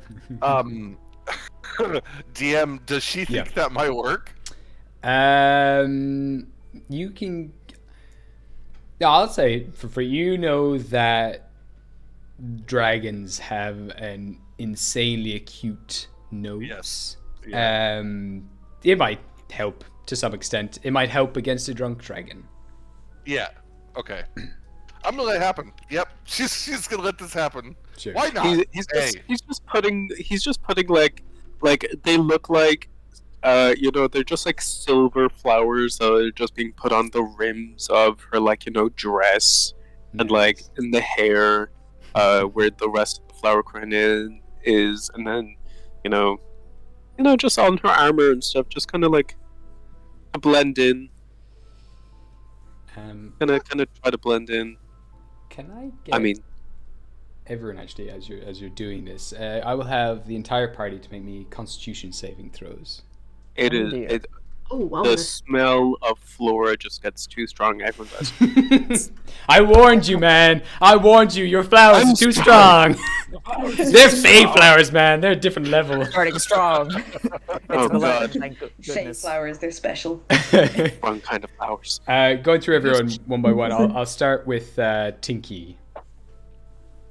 I'm so glad my constitution is actually good, and oh my god, that is an 8 plus 6, which is 14. You're good. Abel, what did you get? 16 plus 5, 21. Damn, you're so con heavy. It's amazing. Fantastic. Bronte. 9 plus 5, so that's 14. You're good too. Reza. 5 plus 6, so 11. Just about made it. Starting strong. You're good. Just about made it. Clementine. 12. 12. You're good. You're fine. And Iridessa.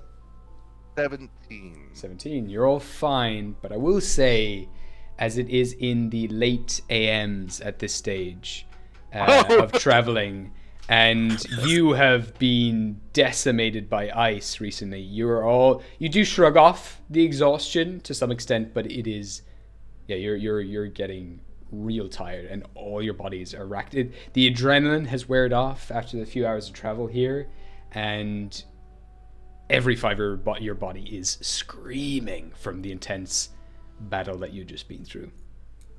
I am so incredibly tired all of a sudden. Yes. Iridessa smiles happily and yawns. This smells so nice, Clementine. You are a treat.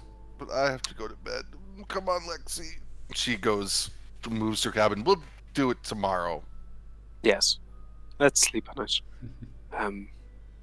Sleeping on it being lavender. I love lavender. Helps me sleep so much. It's kind of like, sleeping in lavender would be amazing.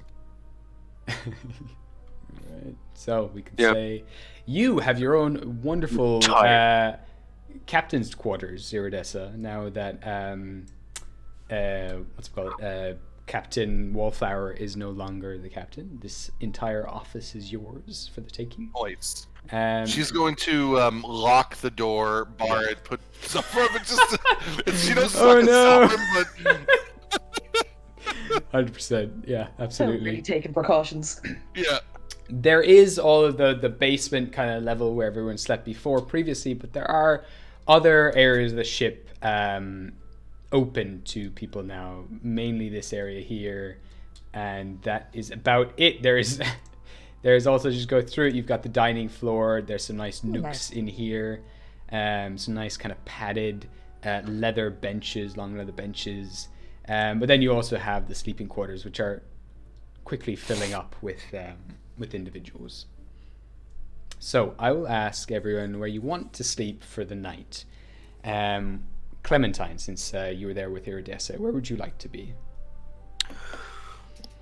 I think the closest one to me possible. Okay. Oh, there's a nice little room there. I kind of like that one. There's a little room there if you want a private room. Little cupboard. Little cubboard? You want a little cupboard? Little cupboard. Alright. Like the idea of a little cupboard. Would we call it a cupboard? A little nook. Little cupboard, little cubby hole. Oh God! Hey, it's the Everybody has gang. appeared with me. Oh, Sorry. you all cannot fit I've it. been It's the boys. faster. This is there. She's there, but she's not there. Get out of here! She phased through. So, is this the little cupboard you were talking about? Or the, Yes. the northern one. Okay. Little cupboard. Little cozy cupboard filled with lavender now, I assume. Yeah. A hammock full of lavender. That sounds like a novel or something. I don't know. That is trademark that, Gabriel. Hell yeah. It's mine. No one take it. Where will I put Vesna at this stage? Would you like to be higher up on the boat, or would you like to go down below with everyone else? I don't really mind. I kind of was imagined that she was like had gotten stuck while listening to the other two, like in a cobweb in the corner, like so dedicated to like where she was, and she just kind of is like, well, fuck it, I'm here now, and just is like stuck in like up in this corner, stuck in this cobweb. The little corpse of the fish kind of flops to the floor eventually, like that's just left, and eventually, like Amazing. halfway through the night, you'll hear a thump as she lands, but she just still stays asleep, just kind of like contorted in the air, just like this is fine. That is adorable. Bronte, where would you like to go, or is there anything you want to do before you head to bed? Bronte probably goes to each of her old Guinean friends and asks if they would like to make a cuddle pile. Oh, hell yeah. Yeah, absolutely. We will say they are all planning to head into this little nook right here. And they've already like brought in other nets and stuff from around the ship, and they've just strapped it all to the base of the floor. So it's just one big net suspended off the ground that everyone is hopping into. Scalper's already there as you make your way in. And it's like, You made it. Yeah. Come in, Bronte. Come in. Don't mind the fleas. oh, why am I doing that? Mind it. This is so comfy. Oh, this is really nice. It feels homely, doesn't it? You know, you miss things like this when you're away from it all. Yeah. Where's Titus and Raider? He's on the way, right? Raider is below, like underneath Scalper at this stage, just like, Hello. Yeah, I'm here. Been here the whole time. Just plates making a contraption here. This one, it looks like a flower, right? Give it a sniff, Bronte.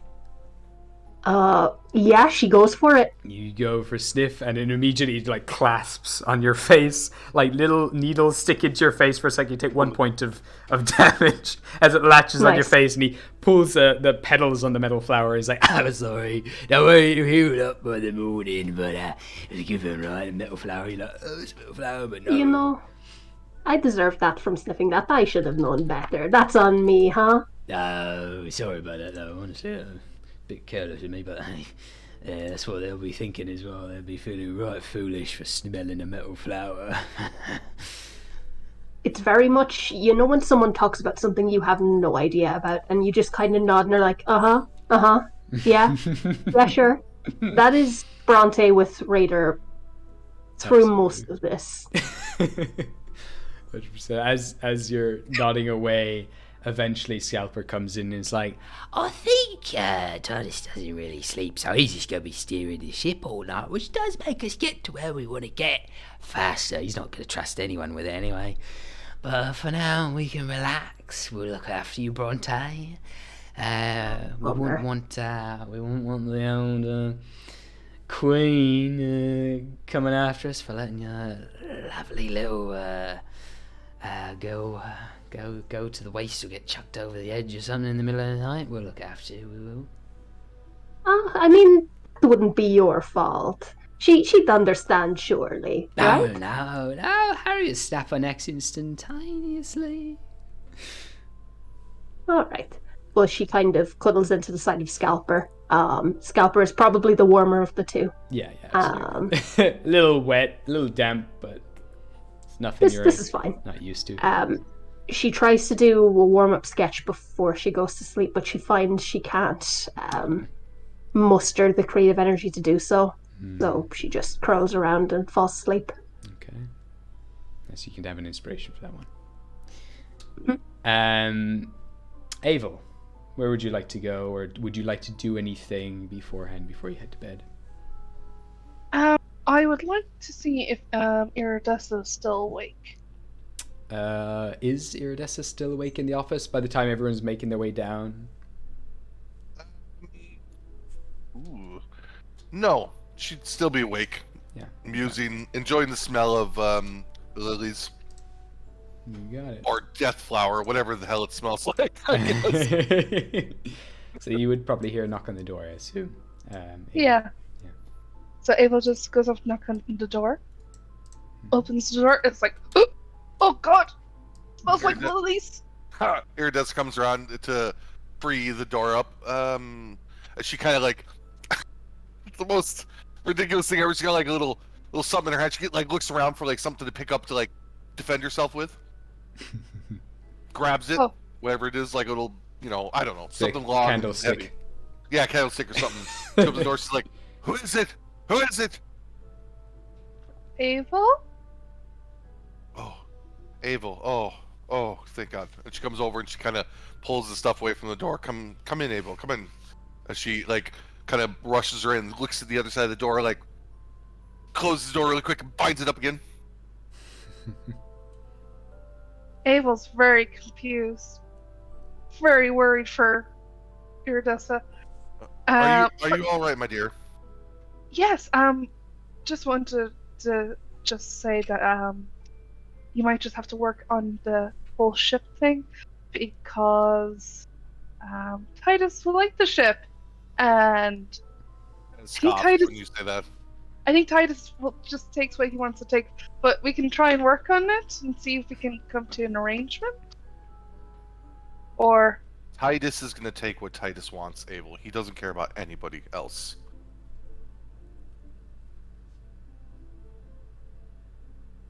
here's a little bit. He kind of looks at her.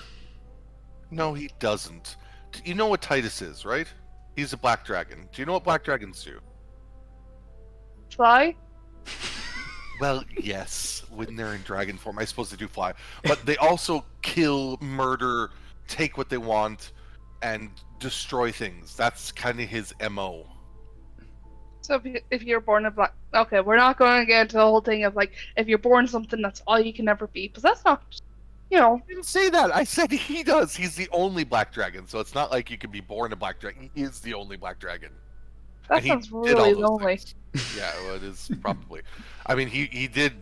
Okay, I'm not gonna feel sorry for Titus, but he is. Yes, he has a very miserable life, but that doesn't mean he's necessarily redeemable. Abel. When you live for a long time, you make lots of mistakes. The longer you live, the more time you have to mess things up, and if you mess up, sometimes... Okay, this is not going to be a whole thing. I want to go to bed. I just want to let you know about the ship. That's all I wanted to do. And, no one's perfect. And also, no, just be careful of him, okay? I'm really afraid he's going to get his hooks into you or something. She kind of comes over and puts her hand on your shoulder, and she's like, not the one that's whatever, the other one. And... it's like I'm worried, okay? I saw you talking to him, and he is very persuasive, and he uses people, Abel, a lot, and to get what he wants. He's not a nice person. I know, unfortunately. You have history? History is a word for it. I know. Relationship seems complicated. Ava puts her hand on your hand that's on the shoulder that's not the messed up shoulder and says, when you think everyone's lying, you're never really disappointed. It's just a matter of time when they let you down. But she reaches into her purse and she takes out 300 gold and it's like, for the diamond. Thank you. No, Abel, no. Yes. Oh, shit. Abel, please. You don't owe me anything. I didn't do it. I did it because it was the right thing to do. You don't owe me anything. Are you sure? Yes, I would have done it for any of you. I don't want to see any of you hurt or harmed or dead. So no, don't worry about Abel. You can make it up to me in some other way, but you don't have to repay me. Yeah, I feel my inspiration's a little bit dry at the moment. But, yeah, see, sometimes it's just the right thing to do, and even if it doesn't lead to the best of situations. But I'll let you sleep. Are you okay to sleep by yourself? Like, do you want me to sleep out here and you sleep in your thing? Because you seem very nervous. Titus wouldn't react well if he knew I was here, probably. He already suspects it, but he's too drunk, I hope, to realize that I'm here. And I just am terrified he's gonna come waltzing in, she says ashamedly, as she kind of puts the candlestick down finally and walks over. You could sleep in here if you want to. It'd be kind of nice to have company. Okay. And you can tell me all about whether or not he broke up with you, or did you end things, did you end things properly? I was something like that would be Titus. Okay, It's like, why okay. does everybody keep thinking I was in a relationship with her? And she says she kind of stomps off to bed. Anyway, good night, Abel. I'll see you in the morning. History with him, and I don't like he's just the worst. He's so bad. trust. Clementine just wanted to write a romance novel and is very sad about it. Oh my god, I'm going to take such inspiration from this and become a very important novel writer. Incredible. Ava will spend she'll sleep and she'll also just be working on fixing up Titus's Yeah. coat, which apparently was never seen by Iridessa. Yeah, you had a black jacket in your arm. That's Yeah. actually, yeah. I didn't think about that actually. Yeah, I didn't think about that. Just she too didn't focused see it. on Didn't Titus. notice- That yeah, you exactly, didn't notice yeah. the Titus jacket. No, the smell is too strong in here for her to notice it getting stronger. That's the thing. Yeah. Amazing. Okay. Both have an inspiration. Finally, Tinky. What is Tinky up to? Or does Tinky just head to bed, power down? What do you think Tinky's up to? Excuse me. I think Tinky will try and find maybe if there are any free rooms left. Yeah. I'll bring it down to I the. think there might be. Absolutely, just right over here. So we'll give you that nice big room over here with little office space. and Wow. Your own little chests and everything else. It's all free for you. Yeah, please. Thank you very much. And yeah, while the two of them are kind of settling down, Tinky's gonna kind of feel that kind of stiffness in her joints, and she's gonna kind of see if she can kind of do a bit of mending. If there's any oil around, she might try and, almost like, those nighttime routines people have where it's like, cleanser, moisturizer, night cream. For her, it's oil. Love it. Because unfortunately, there's no WD-40 in this world that we know of. If only there was WD-40. It would probably be AD-40 considering it's animation dingle, but sure, For that alone, I will give you an inspiration. Thank you very much.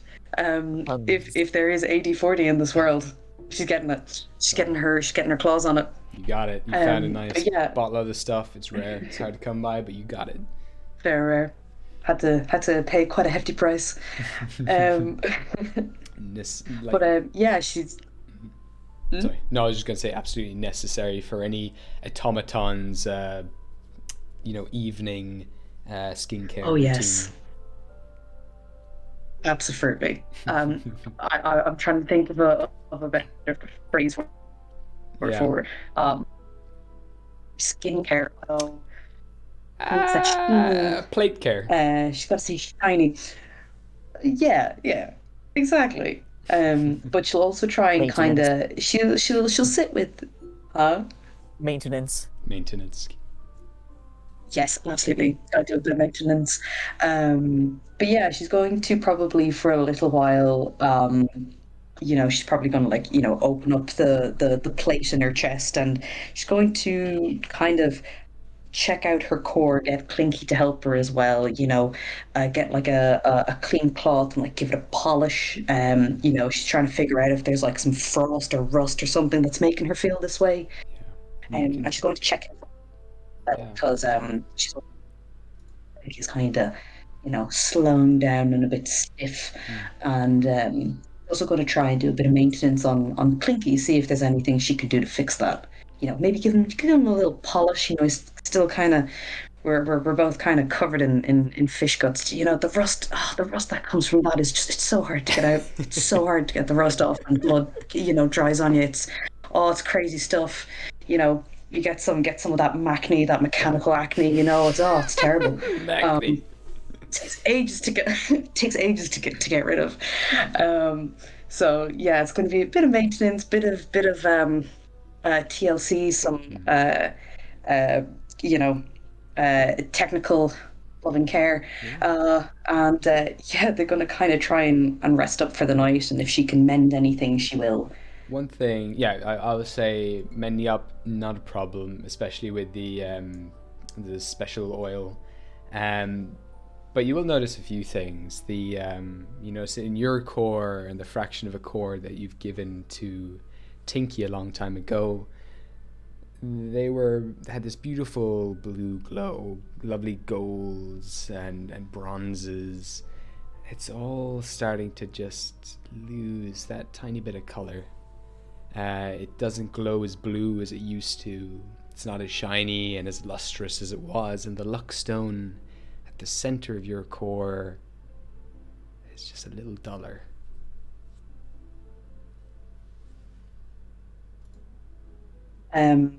When she sees kind of the slight dullness, she's going to kind of, even though it's only Clinky in the room, she's going to kind of like almost self-consciously maybe close over the grate a bit so that Clinky can't really see, even though he's probably not paying attention, as per usual, living in his own world. And she's going to kind of try and... Huh? I just said respect. Oh yeah, respect. She's going to try and kind of give the core one more polish, and kind of see that it's still just kind of just a bit dull, and she's going to kind of think maybe we just need to kind of to rest for a bit. She'll close the grate back over, and she'll go back to kind of giving Tinky just a bit of a polish, bit of wear down. And kind of make sure everything's okay with him. And even though they're both mechanical, she's going to have a very soft hand when working with him. Usually it would be, just grab the screwdriver and just grab it in, but tonight is going to be kind of more very delicate with any nuts and bolts that she unscrews, being very gentle with anything inside or outside. She's going to kind of feel that power within her kind of drain a little bit, and she'll call it a night. Yeah, as you're kind of overworking and taking that extra care, there's that extra focus put into this.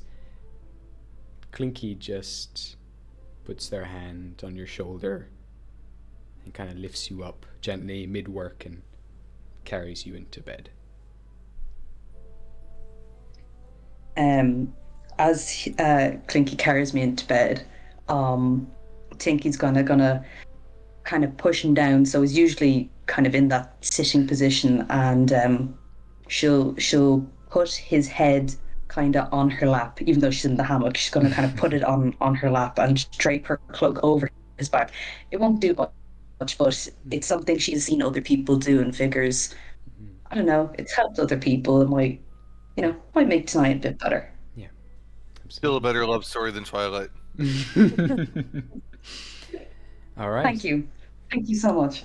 And with that, you all fall asleep, and you begin to dream very, very different dreams to what you're used to. And we're going to go to the break. We're going to come back in 15 minutes, everyone who's watching. Thank you all for watching so far. We're going to go to a 15-minute break. We'll come back here at 10 past.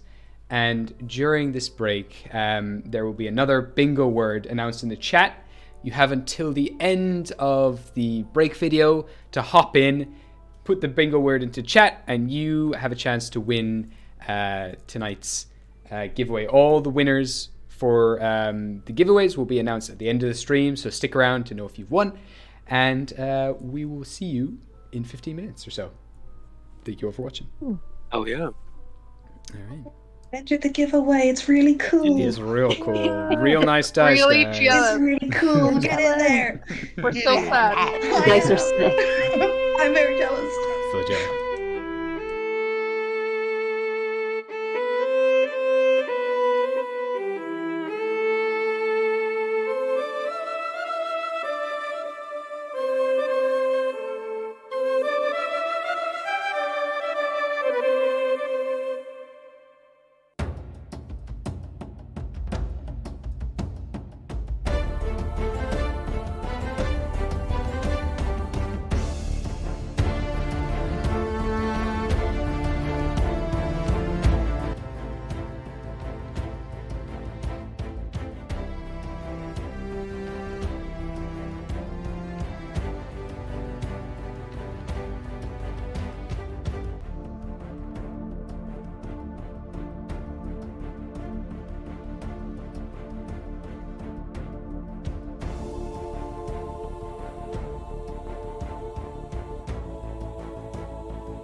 Hey. Oranges! Oranges! Oranges! Oranges? That's what we. Cool. It's a war cry. It's a war cry. It's a It fruity do be a cry. war cry. The oranges. Clementines, mandolins, satsunas. Hello, everybody. Words of Irish I remember. Arashta. Rosa. Stop One of the very calling few my Irish words siblings, got left. okay? Welcome Saying back, the names of everyone. my siblings. We are back to AD D&D. Now, for anyone who's been putting in the giveaway bonus bingo word, you have your last few seconds now to get them in before we hop back into the game. Get him in, get him in, get him in. And we'll be announcing all the winners at the end of the stream. Now, where we left off, the party now on board the SS Up, previously purchased by Iridessa, now claimed by Titus Phalor, the Black Dragon.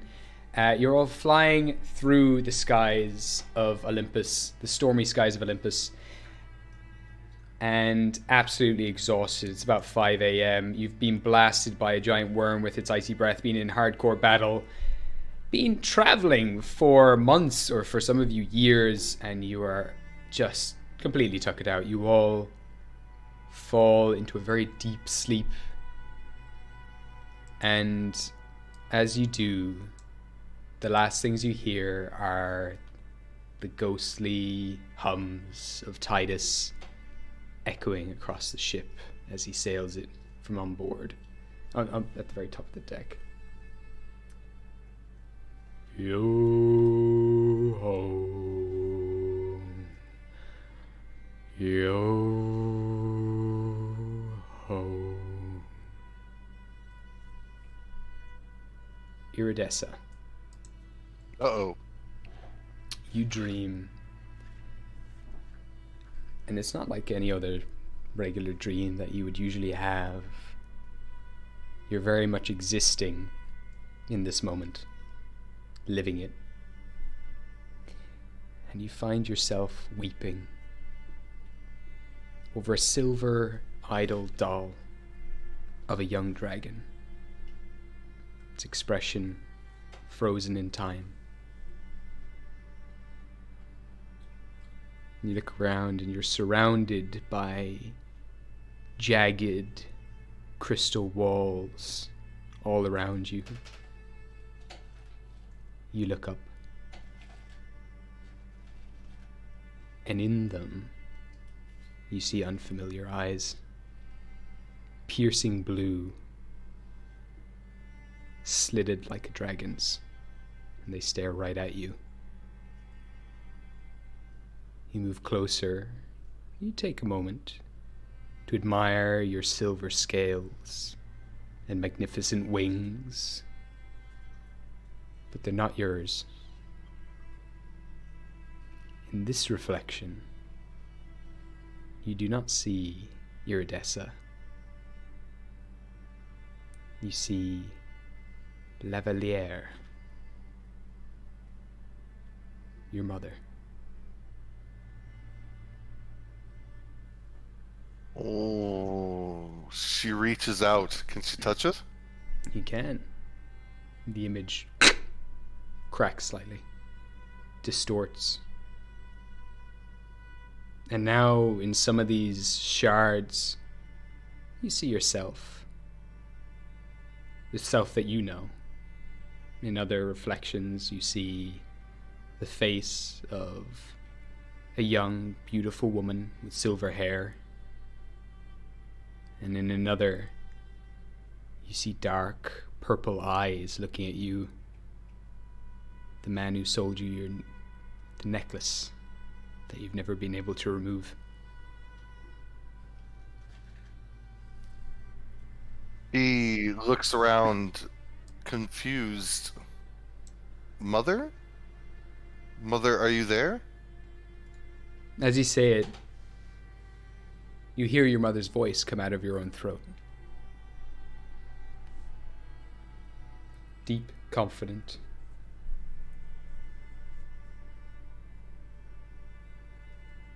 You're alone.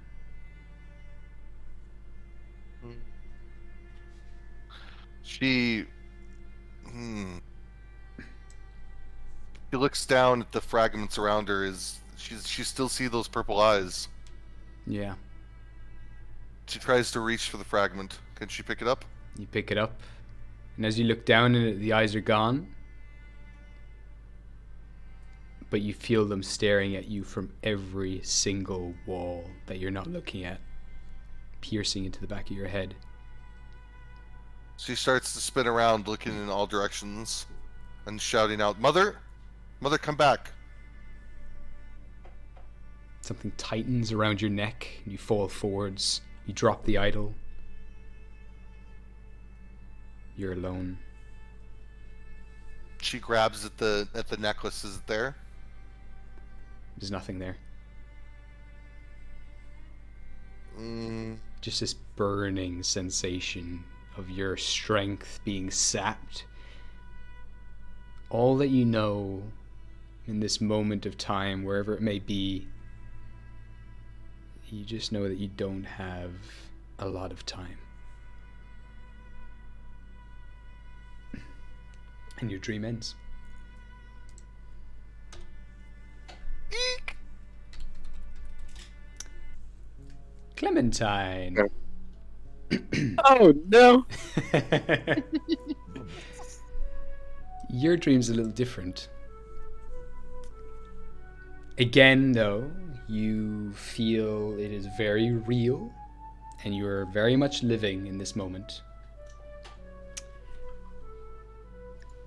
And similarly to Iridessa, you watch through the eyes of someone else. Eyes that are older than anything you've ever encountered. Thousands of years old. And they perceive, all at once, several dozen locations across the Feywild and the mists that surround it. But their attention seems to be drawn on one person in particular. One vision. And this Lord of the Feywild that you're looking through the eyes of hone their magical perception in on a lone individual wandering through the mists of Coilhydriacht, the magical forest that surrounds the Feywild and protects it. It's this elaborate maze that prevents just anyone from walking into the Feywild. Wrapped in green and burgundy travel clothes, with embroidered golds, is a half-elf man. And he calls out your name. Leonashida! I am a poet. A poemless poet. My king, my kingdom, the entirety of Gostar weighs on my shoulders right now. And I cannot write a single creative word or a note in response. Oh, fuck. I couldn't inspire a cat to kill a mouse or a fucking baby to suck from its own mother's tit. Fuck! Fuck, what am I doing? What am I? What's a bard who can't play? Or a painter who can't paint? I need this. I need you, the initiator. I want to see you. I have no interest in your formless father and the sickly festivities that smother him. I need you. Please. In this dream, you are the Lord of Muses, Leonashida, who Mongon is reaching out to. What do you do?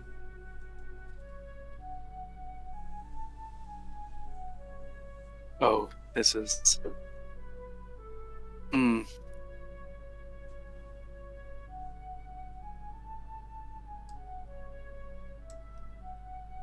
Oh, I'm not sure. You don't have to do anything. It is a dream I don't- after all, and you're partially It is. aware of that. Something is just telling me to not interact. Something I feel like it's like from the way he's pleading, it's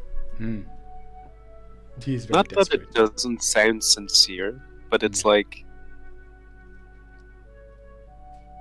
I feel like he's not. It feels like he's not wanting inspiration for the right reasons. You know what I mean? Like, Yeah, I don't know. yeah, absolutely. There's something about it. 100%. And you can watch in amusement, maybe, as this very desperate bard cries out in a misty woods that he's clearly lost in. You chuckle to yourself. The last thing you see as the dream ends is this desperate, sad, soft expression on his face begin to twist into something darker as he leaves the forest, betrayed. And your dream ends. Alright.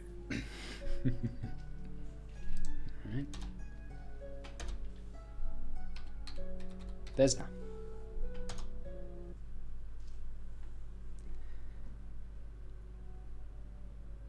You dream deeply Sorry.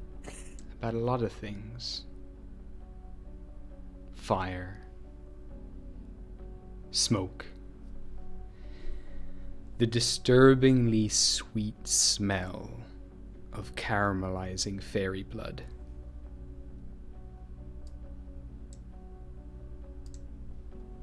A large, hooded figure silhouetted against the flames. A giant amongst the fairies. And then in one quick step, he launches himself towards Nikita Sting. And he clutches the queen's throat in a clawed hand.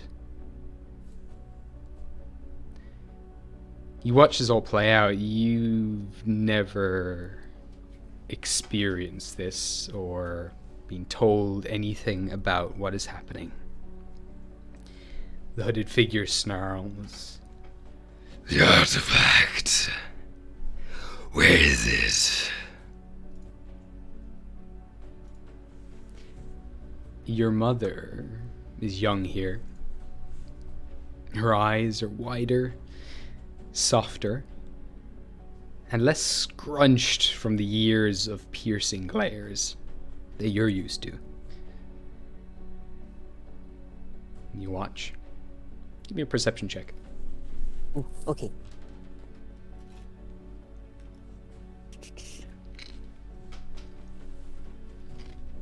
Let me know what you get.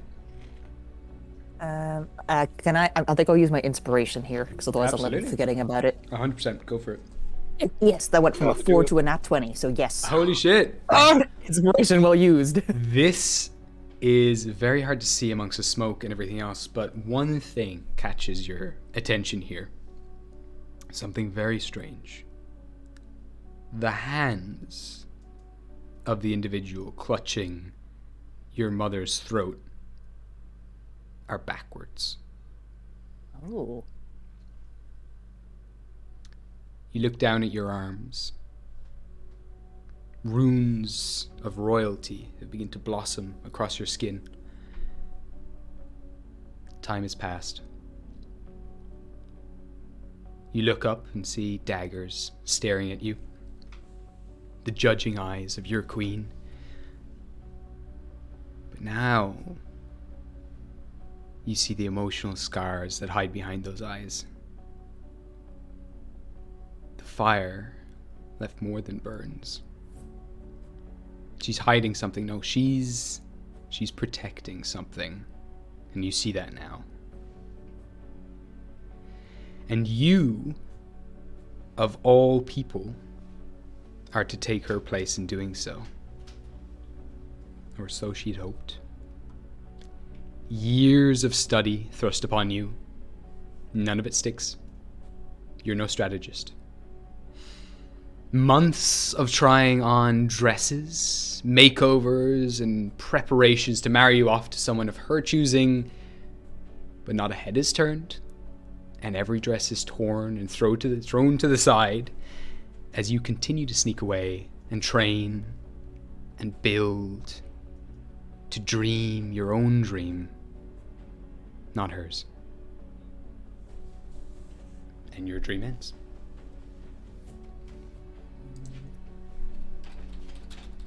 Oh, goodness. Bronte. Mm-hmm.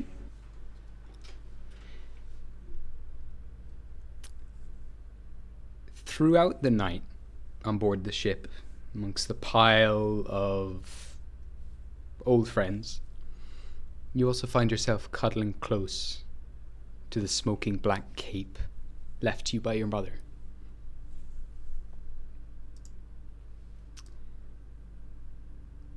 A gift to protect you, to ward you from your adventure to An Daingean. And as you cuddle it close, magical wisps weave into your mind as memories stored within the dark cloak begin to bleed into your dreams.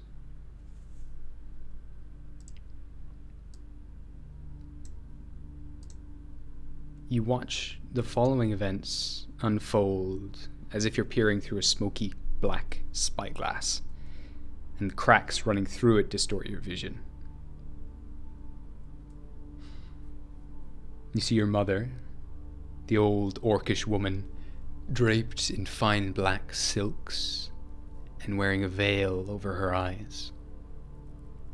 And she lounges in her faded red armchair, sipping the blood of a young maiden from a crystal goblet. Across from her sits a dark, gloomy figure, unlit by the moonlight that's permeating through the tinted black windows of your mother's dusty mansion. And the shadows hunched like a beast, its snarling maw is the only thing illuminated by the silvery light of the moon as it leans forward to speak. All we ask is for you to gift him the necklace.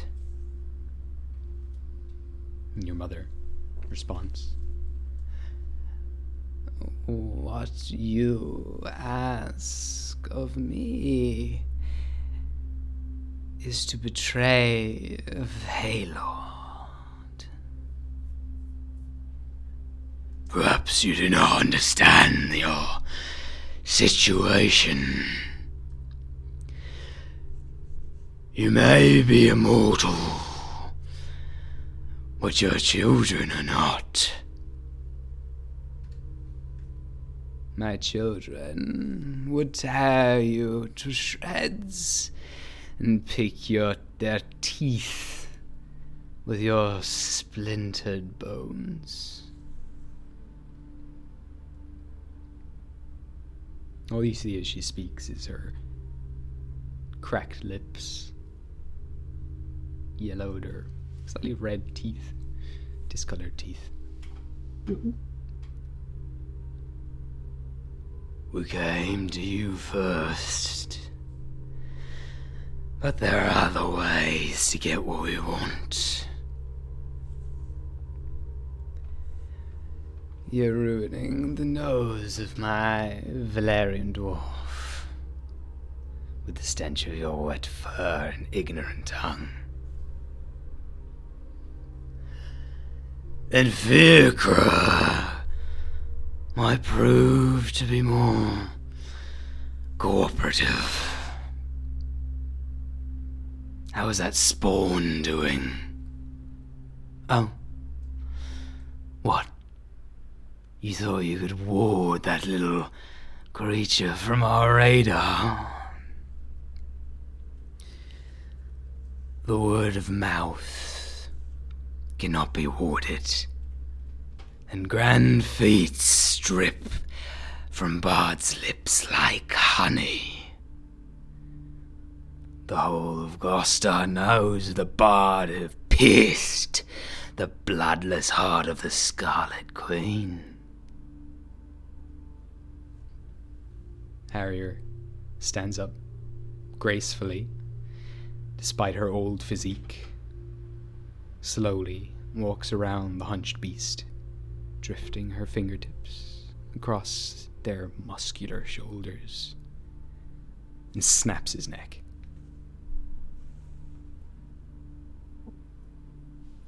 Revive from this, She says. She ignites a very large fireplace and begins to rip each limb from this hulking body and toss it into the fire. Your dream fades into black smoke and the sounds of body parts roasting on a fire.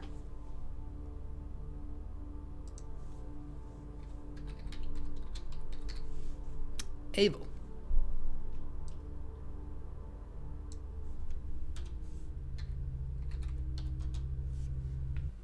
We go to you.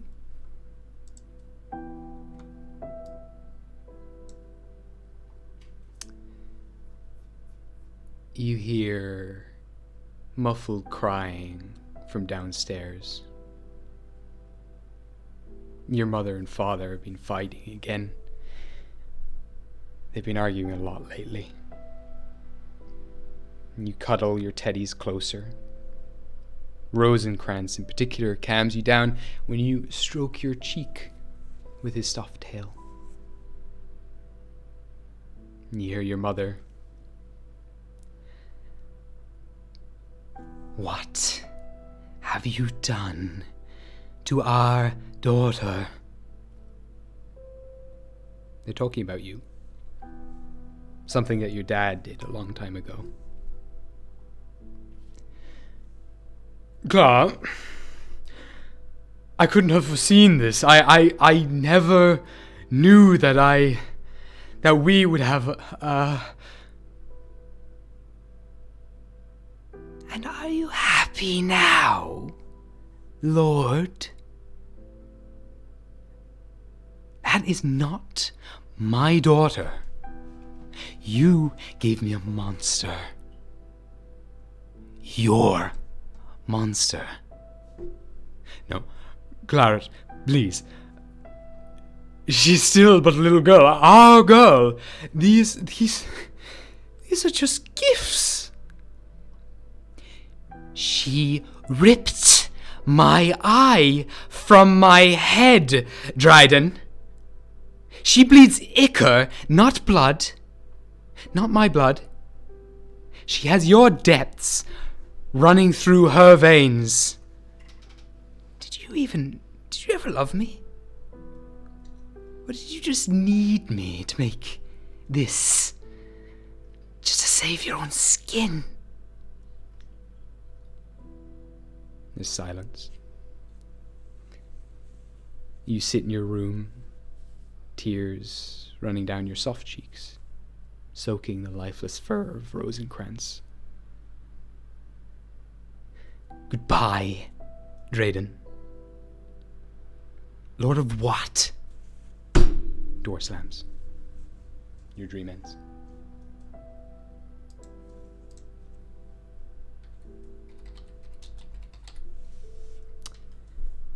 We now go to Dinky.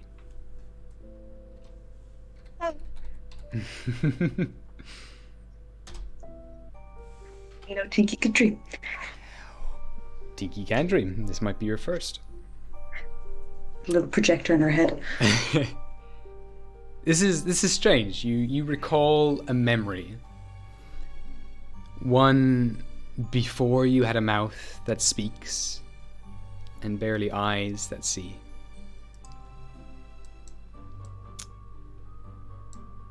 You dream of the day that Evelyn Bronzespell had a visitor. You were only half made, And you lay slouched, fast and neatly to her desk. Her goggled eyes sit back. You can see her eyes are like massive inside these goggles. They've been working on some very fine details in your machinery. She sits back and takes in her handiwork. She makes some final readjustments to your ocular wiring. And she hums away.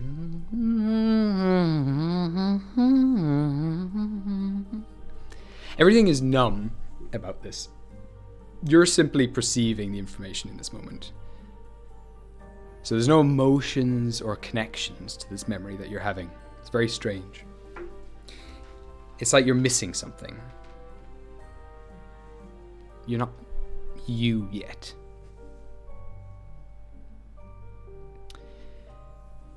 And as your eyesight's adjusted, still a bit of a blur, she doesn't quite finish it, before a dark shape enters just over her shoulder.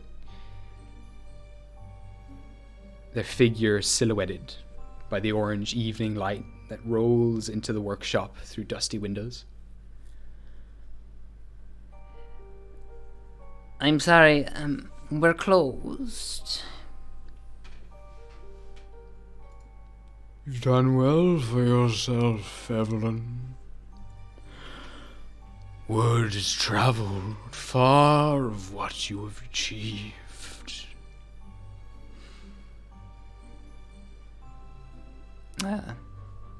It's you. I do not wish to make bargains or purchase your talents. I know what you are. No. But I wish to purchase yours. Does it work, Evelyn? You hear the faint chime of glass or crystal, and the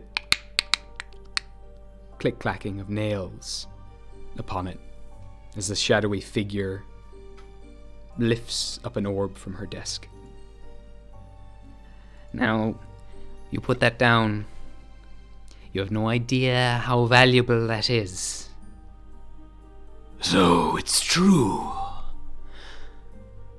The shadow observes this orb. You've perfected it. He shuffles through the papers of like ancient texts and diagrams on her desk. What'll it take to get you to leave me in peace? You then hear the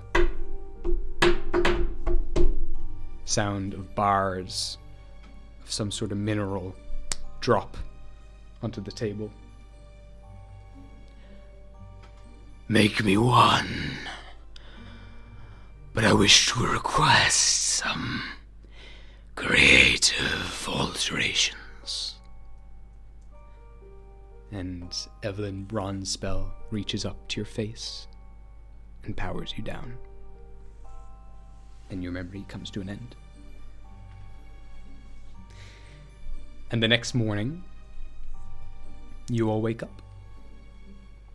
But something's different. Iridessa, as you're putting yourself together and dressing, you notice in her mirror a long, jagged, icy blue scar runs all the way down along your spine, like a frozen river cutting through your skin. Clementine, you wake up in your little pile of lavender. Lavender flowers and strawberries. I don't Yum know. yum. Not strawberries. Strawberries stuck to your fur. And the tips of your fingers, where you had desperately reached out to grab Vesna, are blue. And your fingernails are also icy and blue. Along with some of your flowers along your shoulders. Oh. Vesna. Sorry. Good job, mate. You wake up in a heap on the ground, covered in cobwebs. And your wings are streaked with jagged blue bolts of ice. Tinky, that same eye that was twitching before, you see it reflected in the chest of Clinky. One of those eyes are bright blue now. It glows with a cool blue glow. And Bronte, a very gnarly blue scar rips across your throat, as if like a fatal wound was filled with some opaque blue crystal. Oh, does she notice this? Yeah, absolutely. Ominous. And Avil, when you wake, the first thing you notice is your own mind. Instinctively, you know that you've skipped a few seasons. I'm gonna go to you first. You're no longer the lovely spring Avil that everyone's gotten to know. Would you like to describe how Avil looks this morning? Avil has changed shades.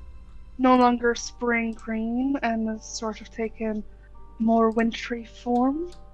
A blue dress, a long dark blue, almost purple shawl, almost sort of decorated in what appears to be snowflakes.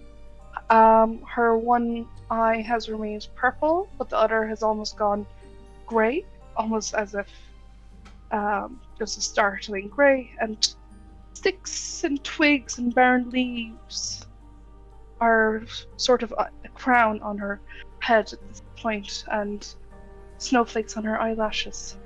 Oh yeah. She looks chilly. Beautiful. Lovely description. Okay. You wake up. Iridessa, you wake up after noticing the scar running down your spine. As you come out to leave your room, you would see a wintry Eladrin. Just kind of look at her. Who are you? Wait, Abel? Abel looks down. Yeah, Abel, that's me. Remember? You look different. Yeah, a little bit blue. So I'm blue. It's a thing.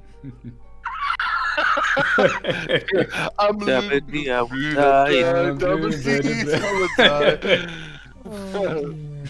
I said it before anyone else could. Got it in before, so. Abel, you look gorgeous as always. I was just startled by the change in appearance, but you do have a few twigs in your hair, though, dear. She comes over and she kind of, should I take them out? She kind of tries to like. They will come out, but they just simply regrow as you take them out. I was like, no, that's unfortunate. Part of me, part of the aesthetic. Part of the aesthetic. She's like pulling them out. She sees them regrow. She's like, what the? And she keeps like trying to pull them quicker. She's like, what? Oh, okay, right. Sorry. Wow. Okay. Yeah. It's just an Eladrin thing, you know. We sort of wear our emotions on our sleeves, I guess. Oh, yeah, my clothes changed too. So yeah, sleeves. Oh, nice. Okay. Okay, and she kind of walks over to a wash basin to wash her face, and she kind of sighs. I had the most horrible dream. And she washes her face. Oh, well, how horrible was it? Oh, yeah, it was. I don't know, foreboding. It's very not good. She kind of says as she washes her face, as she kind of flexes her shoulder muscles back, like stretching, kind of very aware of the blue scar or whatever it is running down her spine that's now covered by her clothes. Yeah. No, yesterday was not a good day, and Abel is still like just finishing off the sewing and embroidery of the jacket. It's like, you know, yesterday wasn't a good day, but sometimes you get bad days, and then you get more bad days. What is that? She says as she points at the cloak. A jacket? Are you okay? Did you hit your head? Where did you get that? On the ship? Oh, nice. What has Ava done with this jacket out of curiosity? Just patched it up, or have you embroidered anything in particular into it? Of course I did. Oh yeah. So, well, yeah. So where the fabric was torn and ripped, Ava used some emerald green thread to patch up with some black fabric with sort of a green sheen to it. And she used silver thread to create concentric circles at the hem and sort of like abstract wave motifs. So they look like waves, but not like I'm a pirate. And at the cuffs, the similar pattern is sewn. But inside, there's a simple silver embroidery of a bourbon crown on the right side. And then on the left side, there's a simple plant motif of a pink snapdragon. Oh, hell yeah. Does Iridessa recognize the cloak? Or jacket, or whatever yeah. What's your intelligence? 12, I think. Yeah, I would say so. 12, yeah, that's right. Yeah. She kind of looks at it, realizing what it is, seeing what Abel's done to it, and just kind of turns away, smiling like, "Oh, this is gonna be brilliant." Amazing. We will now hop down below deck. Actually, no. Let's hop over. Let's get this deck first. Vesna in a pile of cobwebs. How do you feel? What are you up to? What's going through your mind? She kind of just lays on her back, kind of wings a spread, kind of accepting that she's a bit stuck in cobwebs and just kind of staring at the roof, contemplating her dream of it. Yes. It's kind of like a case of, like, I suppose, kind of like getting an understanding, I suppose, to her mother's actions, but still being like, don't like her. Yeah, still an asshole. I get it. 100%. Like, I understand you were mad, but like 20 years? 20 years? Give me a history check. Okay. What a bad time to have spent that inspiration, but let's roll and hope for the best. Which dice will be my sacrifice? I have not rolled above like a 5 today. Oh, so let's hope it changes. Oh no, I rolled. That's why I stated. I rolled a 4 minus 1, so 3. Okay, cool. You try to think about the artifact. What was that? What was that?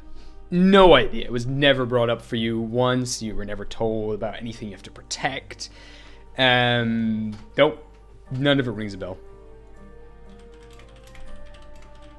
Huh.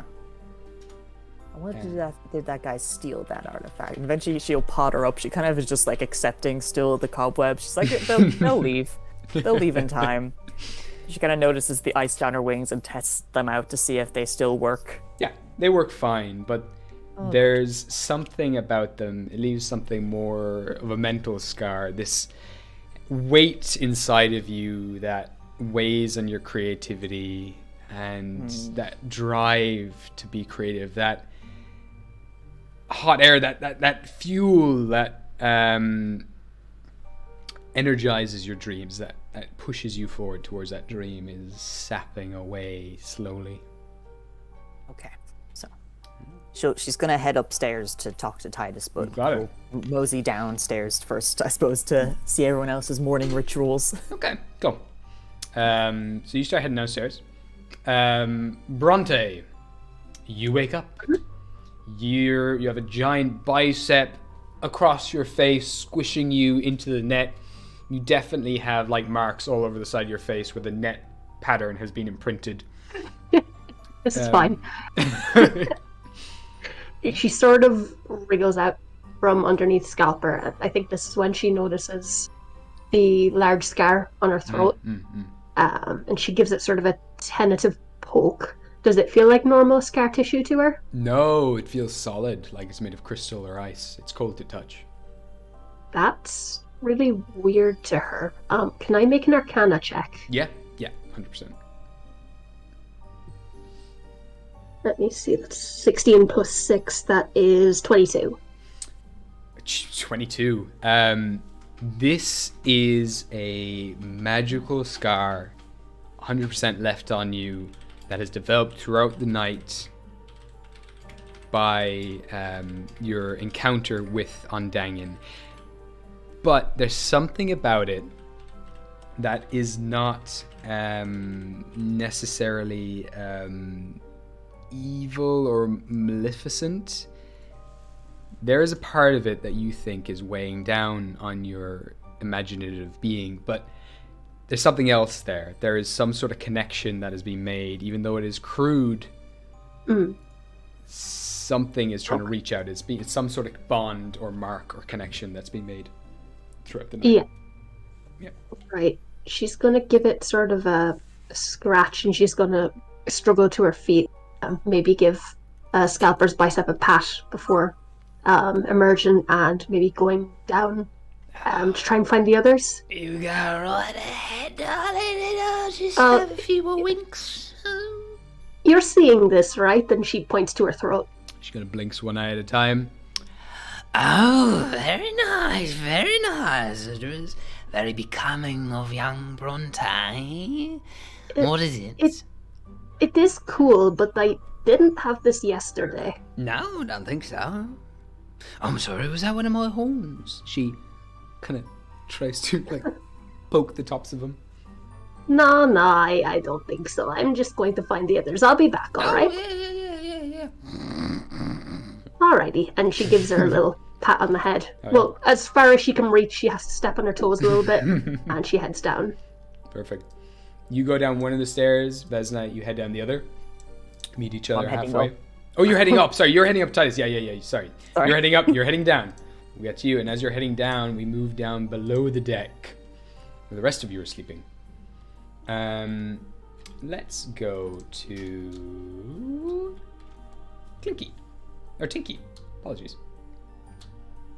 You wake up. I am both. What do you do when you wake up after blinking your eye a little bit, taking things in? When Tinky sees her reflection in Clinky's chest and see the blue, she's gonna kind of rub it a bit, and then she's gonna without trying to move Clinky too much, she's gonna try and wipe it, see if that does anything, and then she's gonna go, oh, beans and bolts, oh god, and she's gonna be like, what on earth is this? What is this? And she's gonna go, oh, please don't tell me the place froze over last night. I swear to God, if I have another frost gear again. And she's gonna get kind of frustrated, I swear to God. And she's going to try and she's going to take she's going to take a tool out of her from her cloak pocket, maybe a screwdriver or two, and maybe a calipers, and she's going to, with the reflection of Clinky's chest, she's going to try and she'll take her goggles off, and she's going to try and unscrew her eye and try and see if she can can I just pop it out, closer inspection, and she's going to attempt to pop the eye out. Give me a sleight of hand check. As you do, sharp images shoot through your head, flashes of your creator putting in the luckstone into that orb. You hear her whispering the name Soul Orb and transferring some of her essence into it before putting it into you.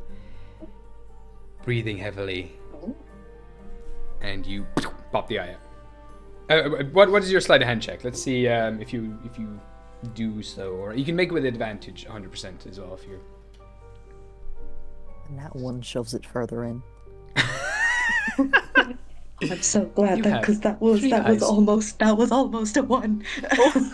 That was almost a 1. I mean, you're used to this, so that yeah. is. Oh, so do I roll with advantage? Yeah. You can roll again. Yeah. God, no, the second one was a 1. Okay. That's that was 7 plus 4. Please get another dice. 7 plus 4 is 11. That's an 11. I mean, you've done this before. It pops out of your eye. It kind of bounces off of Clinky's chest. So bang, like flies back into you. Catch it like passes your hands a few times. Drops onto the floor. Rolls around. You pick it up. It's okay. It's fine. As it's like popping around the place, she's gonna shout, "Pogs! Oh no!" You know, she's gonna lower her voice like, "No, I can't swear so bad." And yeah, she's going to kind of, with her other eye, take a kind of a close look to see, you know, if it's like frost or ice, or if, you know, something got stuck in it. Is there water? She's going to give it a little shake. This eye is perfect. It doesn't glow blue. You can't see any nicks or anything in it. You turn to your reflection in Clinky, and the eye socket that it's just popped out of is glowing bright blue. She's gonna look, and she's just gonna go, "Oh." And she's gonna stick her finger in, see if she can, like, is there something in there? Like, did something get in? And she's gonna like use her finger to try and, like, you know, it's like kind of like roll around there. Cool electricity, and for a moment, as the electricity runs through your fingers, you get flashes of the Unfeshed in pain, trying to grab the back of its neck, but its arms are too small, and it's trying to tug and grab and claw at something in its neck. The image fades, and the blue glow goes down a little bit. It dims slightly, but there's nothing in your eye. There's just some sort of magical essence within you, some sort of connection.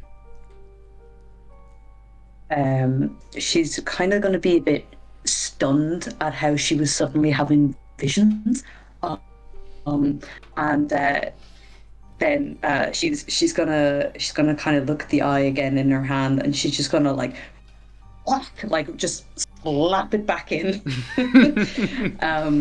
Because she's like, "Oh, this is something I can't deal with at the moment." She's just gonna slap it back in and kind of like, you know, tilt her head a bit, and, you know, maybe use her finger to kind of like bit easily off. Sounds like a bad night. Slapping it back in. All right. Yeah, there's a reason she wears goggles. She's a bit boggle-eyed sometimes. And yeah, she's gonna fix it up, and she'll pop her goggles back on. You got it. And she's gonna take her notebook out of her cloak, and she's gonna kind of like take note of what this was, and kind of go, "I might have used a bit too much AD40 last night," and she'll and huffing a bit too much, and she's gonna kind of roll Clinky over to get up, and to make sure nothing's wrong with him, and move on with the morning. Seems fine, if not a little slow. Clementine, you wake up from a very peculiar dream of being the Lord of Muses, one of the lords of the Feywild. It's not a Fey Lord, very different thing. You wake up. What do you do? What are you thinking? How are you feeling? Ooh, chills. Ooh, very much chills. I guess first thing Clementine will do is, considering that he has got his strength back, will go to get off the hammock and like kneel down and start, spreading some flowers out. And as he's spreading flowers out, he notices like the tips of his fingers. What does it feel like when he taps them together? It's like they're made out of a hard crystal. They kind of clink together. Huh. Well, that's just very peculiar. I need you to make me a history check with advantage. History check with advantage. Oh, that's a nat 20 for the first roll. Hold on. We'll do the second roll.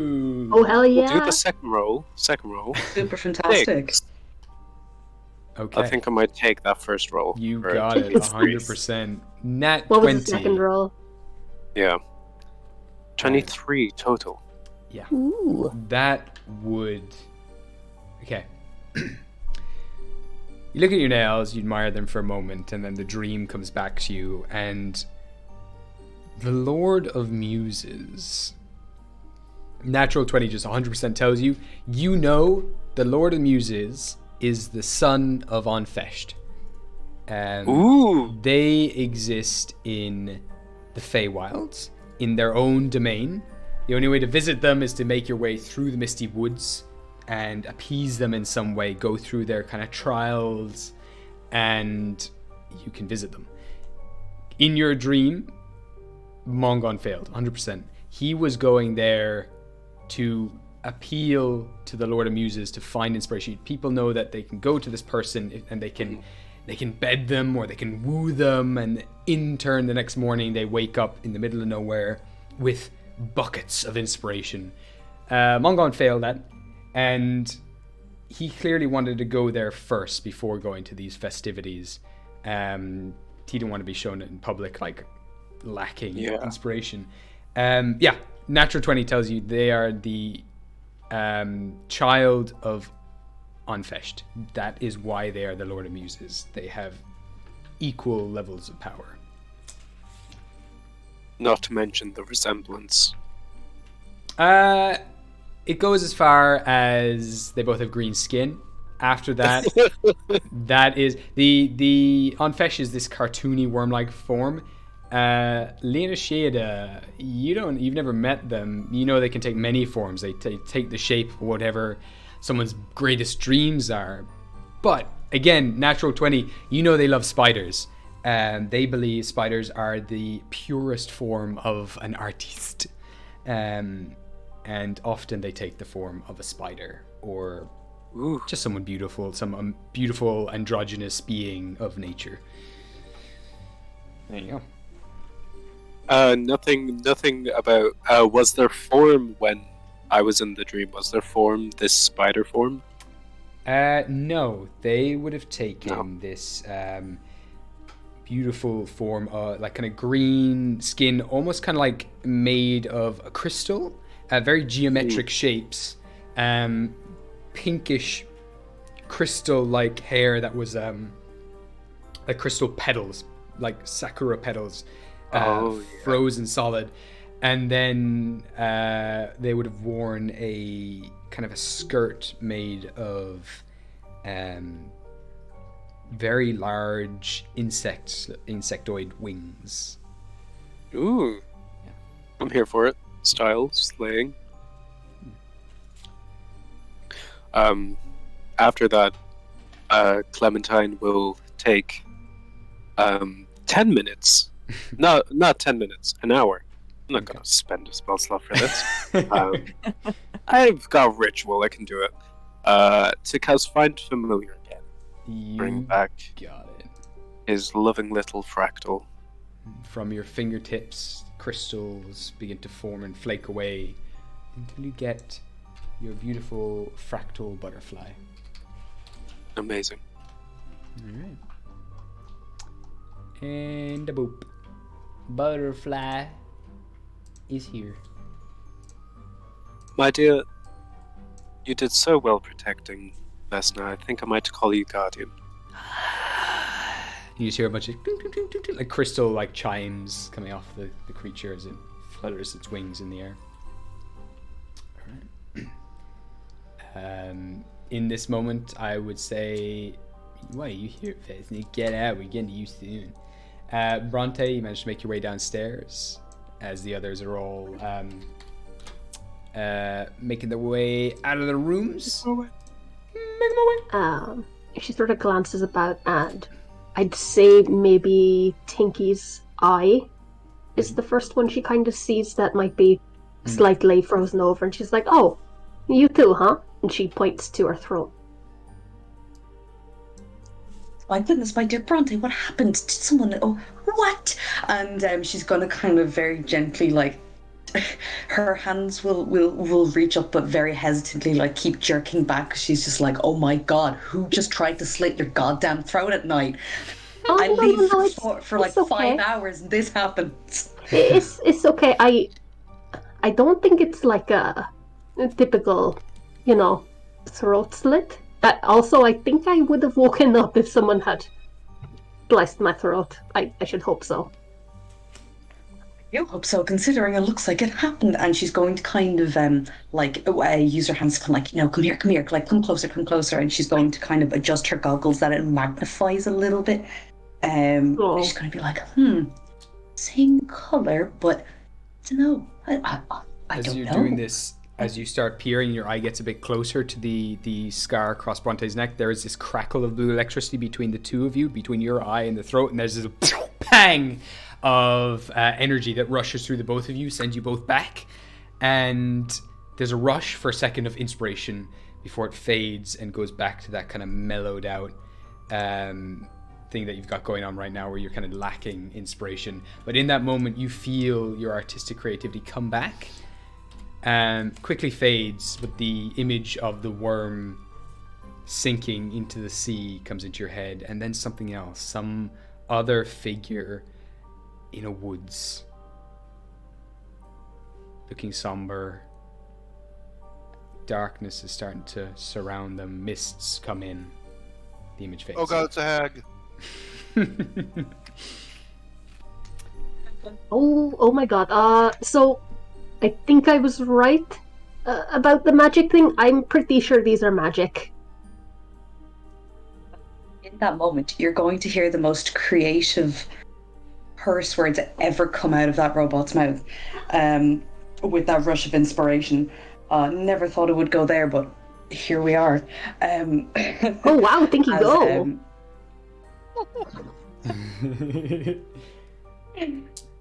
Go, robot girl. He's gonna go, robot girl. Slick with you. As Tinky kind of like cannot balance herself, just throws herself over. She cannot like get balance. Her limbs kind of go a bit wonky and limp to click back forward into place, and then she's gonna go. I'll try and steady her. Never had that feeling of inspiration. Thank you. I will She's say, never had this rush of inspiration for. Going forward in the following games from now on, in a world where inspiration is lacking, you won't gain any more inspiration from me as a DM. From now on in future games, you will start with 1 inspiration. You can't spend it on yourself, but if you think someone is doing something beautifully in regards to roleplay, you can give them inspiration. Just moving forward, we'll go back. I'll go into more details after the thing, but you can, outside of combat, and before anyone's making a roll, you can't just give it to someone when they make a roll. In a moment of good role play, your character can use their action to get close to that person and connect with your scars and give them inspiration. Scars. So it's like an RP bardic inspiration? Yeah. Yeah. You have a once per rendered useless as the token bard of the group. No, I'm sorry. No shit. No. Oh my god. It's different, I swear. Purely because I'm looking at Tara's comment about Onfesh, the first thing I thought was, God, inspiration insemination. No. Oh. So for context, when I heard to the chat who doesn't know what Tara's comment means, is that we have our own little Discord server. So I didn't want to announce this out loud, but when I heard that that Feylord was one of the childs of Onfesh, I in chat went, Onfesh fucked. Incredible. Crazy how this has all worked out, people. There you go. Wonderful. I didn't want to interrupt with that comment because it's a bit. No, please do. Amazing. immaculate. As we have you, Tara, and everyone is kind of gathering themselves, it's sharing scars and all that kind of stuff. We go to now Vesna, who can be found. I don't know why my Vesna token doesn't come up, but that's okay. I'll just do the same thing that I did before. Actually, no, you know what? I'm going to do a thing where I go here, and then I'm going to click on you, and then I'm going to copy you, and then I'm going to go back upstairs, and we're going to go here, and now you're there. Boom. You, while all this is going on around the ship, wake up, get upstairs, check out everyone's morning routine. As you come upstairs onto the top of the deck, there's 2 Vesnas here. Already had one. Okay. So special. There needs to be 2 of me. Titus has already managed to get quite a few people to start scrubbing the decks of all the blood that is beginning to dry. And you see the shirtless Phaelord driving the ship forward this time. He's wearing nothing but a pair of mangy old pants. Just steering with one hand, other hand on his hip, chest out, dark bags under his eyes as always. What do you want to talk to this Phaelord about? He turns to you, actually, I will say, as you do make your way up. He points directly to you. He's like, "Yes, the fairy. I had a brilliant idea last night. I could give you another favor if you find for me the bastard who was going to taxidermy me. And we could just do this back and forth thing where you do favors for me and I will fly you places on my ship." And I like point a finger back at him and go, "Titus," as I fly closer and went, "I don't really know what taxidermy is, but if I hear anything about it, absolutely." I'm like, brilliant. Fantastic. I didn't expect that kind of reception. Okay. Brilliant. I've no leads except... No one needs a big taxidermy. Taxidermy is basically you stuff a dead animal. Why? I don't know. Maybe they wanted... I don't know. Funny joke. I get it. But you're not an animal. I'm a beast at times. But no. Black dragon. But Know that. yeah. No, not really an animal. Maybe too big for a sitting room display. Exactly. You need to be in like a big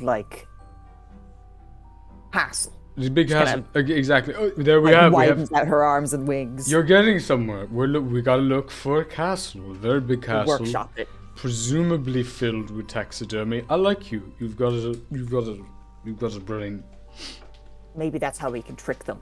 Is we go like, "Hey, look, we got this big castle full of taxidermy with this epic dragon in the center." They're like, "Oh shit, I like taxidermy." They're gonna come in, but you're not taxidermy. And I'm not taxidermy. Oh my goodness. And you eat them or kill them or. Yes, and I'll wring his neck and I'll drink his blood and scorch his eyeballs out with my thumbs. I like this. This is a good plan. I like plans like these backstabbing, tricksy plans. It's kind of my thing. See, if I think of any more, I'll let you know. Though you seem like a genius, to be honest. No one has ever said that to me before. Thank you. They should be saying it more often. You seem very creative, very out of the box thinking, you know? Yeah, I wanted to come to you with an idea. You don't have to help me with the idea. I just wanted to run it past you since you're like a big old powerful dragon. Shoot, fire away. How do I unfuck up the situation with An Phiast? How do I unfuck that? Yes. People kind of need him to work. So you're looking for some sort of mega contraception. In like a plan situation? Is a big word. Forget about it. I would say you need to go. There's someone I think someone you would know. You're a fairy, right? Yeah. You're familiar with many of the lords of the domains of the Feywild, like the wasps, for example. You are a wasp. You would know the leader of the wasp armies, one of the stings. There's been so many. Yeah. Yes, I that know is a it. lord. There's another one, very similar to that one.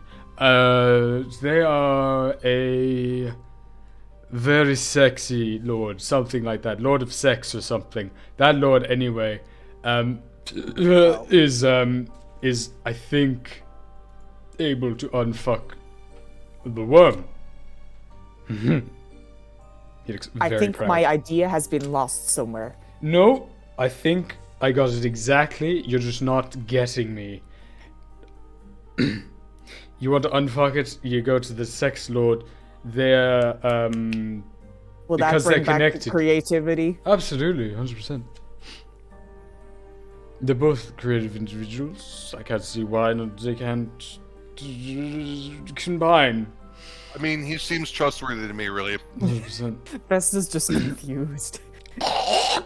Right, another bottle. And he uncorks another bottle of some sort of glowing green liquid and he throws it back.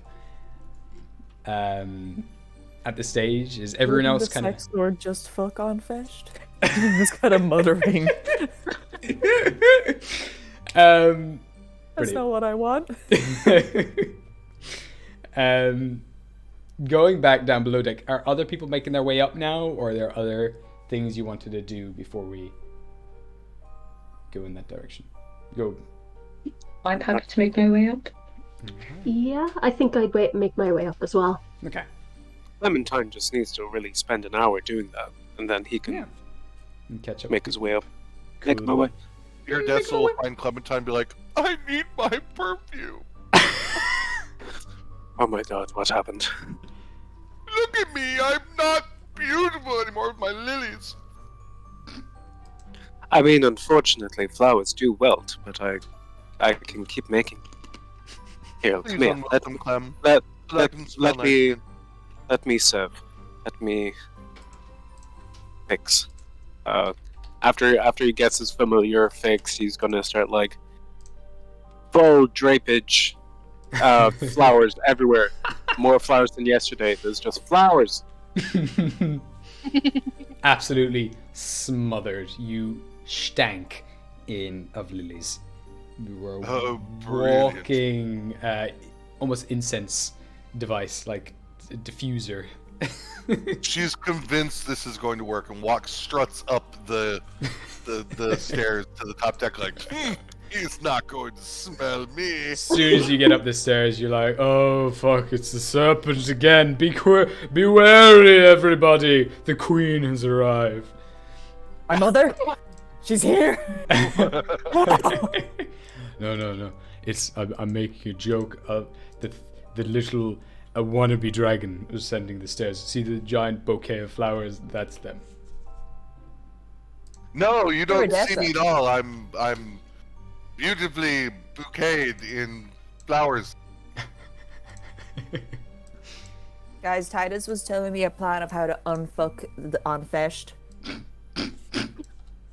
Like, I didn't really get or it. like make it normal. I don't know. I don't know anymore. What's the thing? Sounds Context is really unreliable. important. I what? Vesta just looks confused. Puts her hands on her head as like every gear in her body just like starts to like just stop, and she's just like, oh my god. I want to fix the dragon, My fears- but he talked my- about a sex lord, and I didn't get it. I mean- What's Lord? Get it, guys.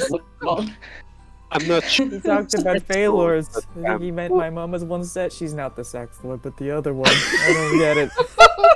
Titus, I'm what not have you sure. been telling us? My dears, I I'm just not wanted sure to about a fight. sex lord, but I am sure of a Fey lord that has ties to the Unfused himself. Would that I mean, unfuck that it? could be a start. I mean that in a fix-it way. I just... Oh no, we're not going to go fuck him. I want that! No, it was always going to be unfucking. Oh no, we're going to Exactly. metaphorically unfuck this whole thing. Yes! Yeah. Without And he's like, physically how does fucking and sex I could do I anything. don't know. There's too She's much. like panicking right now. There's too She's much. like, what does So sex have to do with the dragon? There's I too much. just Of want to this. fix things so people can create and not My be dears. sad. My dears, there's too much of this for a sober morning. I think we should all get some food. I want an That's apple your tart. answer to everything. It's a good answer. My dear, It's it's a my good culture. answer. It's who I am. Food lord? I mean, yes, I actually really do like food. Normally, there's be like small banquets at the parties. But I meant the drink. But no. Yeah, no, I do like food an awful lot also. Sorry, Bronte, what was that? I was going to ask, is there still a lot of blood on the deck? It's half of it's cleared up. There's still quite a bit left, yeah. All right. She might like swipe a finger Yeah. through blood that's probably kind of dry at the moment, and she's like, "Oh, this isn't going to do." There's Yeah, I'd like definitely something to eat. there's definitely buckets lying around where people have kind of wringed out cloths and things. It's a bit mixed. It's a mixture of rainfall, splinters, and fish blood. Oh, lit. She's going to take it. Lovely. Oh my god, free blood! Free food. It's like watercolor paint. It's like free. Yeah. So just like That's the best opens a part. bag, takes out like an apple. You start to wonder, where does it all go? She seems to take out these massive axes and stuff, and you just kind of go, I guess, fairy magic at this point.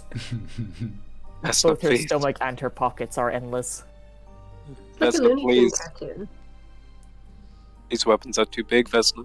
Please. They are small weapons. When I hold them. But when I hit them, then they're not small weapons. She kind of smiles and eats an apple. It's quite big compared to her, but she seems to slowly devour it. Core and all. Gabriel, looking over everybody, and I assume I can see that we all have very similar Yeah. Yeah, the only one Shenanigan. who doesn't seem to have something going on is Iridessa. Except unless a little bit is showing on her back, but I think she wears a cape as well, does she? Nick. But yeah. She kind of, yeah, like she wears a half cape, and then her spine would be covered unless she were to, the cape would kind of cover Yeah. it. So, So everyone else, bar Iridessa, seems to have something going on. Snake in the grass. My dears, I've noticed that and he kind of like puts up his fingers and taps them together, that we've all kind of got I don't even know what you would call this. Feeling blue. That is a very nice color. I'm not going to lie. It doesn't match my color scheme. It clashes with the yellow. I kind of think it suits. I'm not going to lie. I think it looks kind of. It adds a splash. You know what I'm talking about. Kind of pauses, looks down, and kind of just slowly nods. Looks like lightning. It's like She's blue trusting and your white, word. like some regal blue and here. yellow lightning. You know what I'm. Yeah. Like chow, you know, like, or maybe that could be your like trademark. You could go around the place and you could go chow and like slap people. Sneaking suspicion that might be trademarked. What about Kichiga?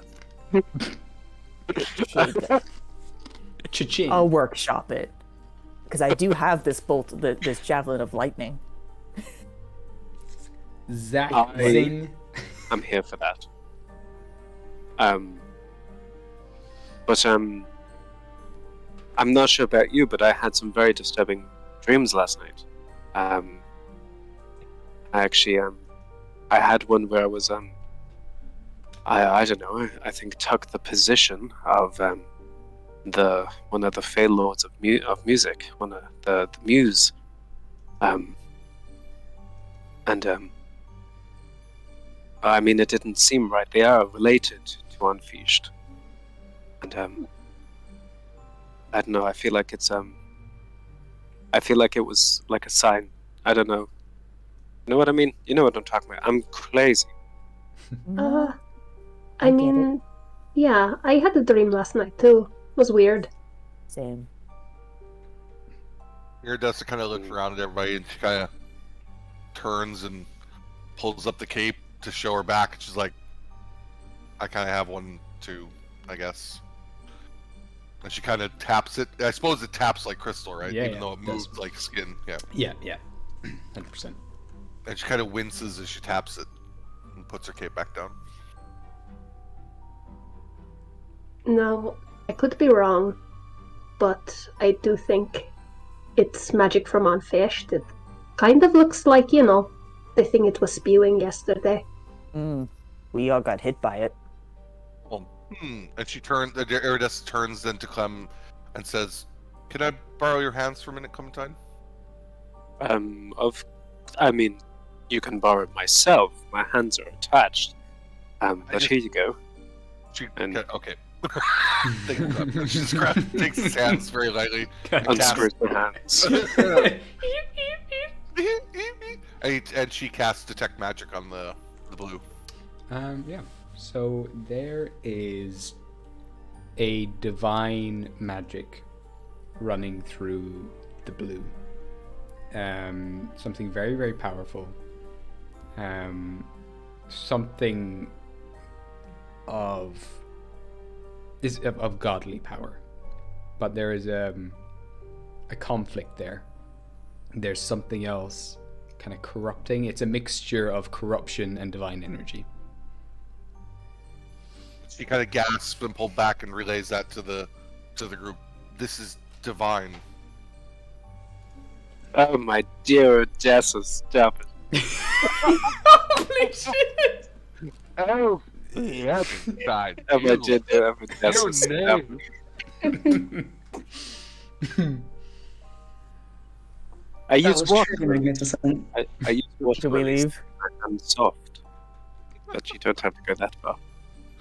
I don't mean you, Clementine. I mean the blue stuff. She says, slightly exasperated but laughing at the same time and pointing at the blue fingers. And it Slightly rude, says, but yeah. understandable. Abel just says, "What's wrong with being blue? Is there a problem?" No, Oh, wow, but you're do it all quite as blue. iconically as you can. Not all of us can look magnificent in that bluish purple of yours, Abel. Okay, seems like everyone has a Is she problem with really? being blue. I mean, if I'm going to be honest, I do. But it My looks so whole- good on you. I mean, it's all greens and yellows for me. You have all of the blue yourself. I know, but now we all start Right. like match as a group. We're the blue crew.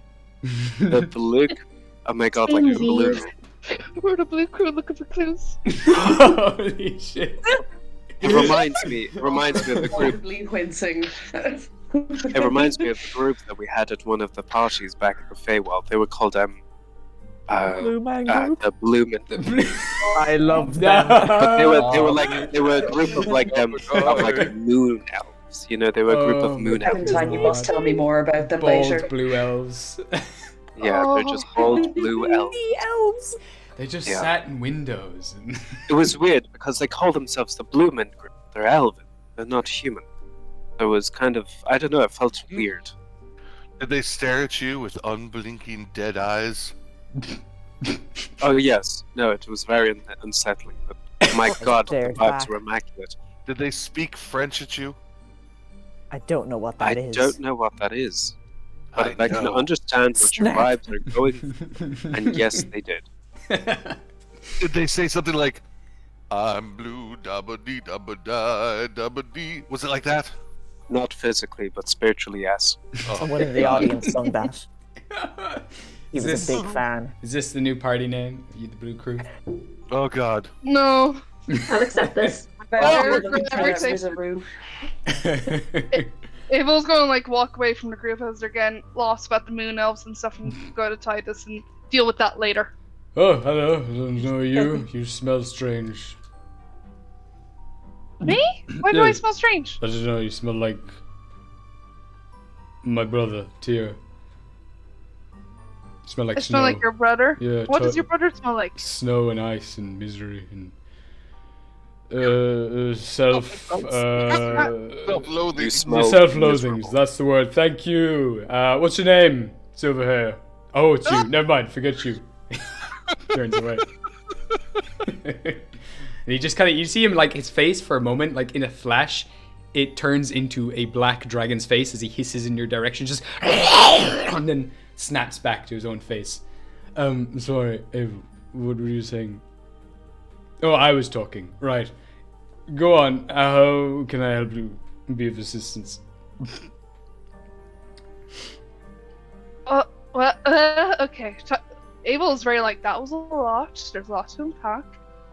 Okay. Do you know I'm Abel? Yes, of course. Of course I knew that. Yes. Just make sure, because some people get confused. Just I blinks finished. one eye at a time. How's your sailing today? As you know, just doing my thing. Going forwards this time instead of backwards. Might go sideways tomorrow. Where are you all planning to be dropped off? Great. Sounds great. I have not a clue. I'll let you know. I'll check in with the crew, and we'll figure it out. But Cool. what was I supposed to do?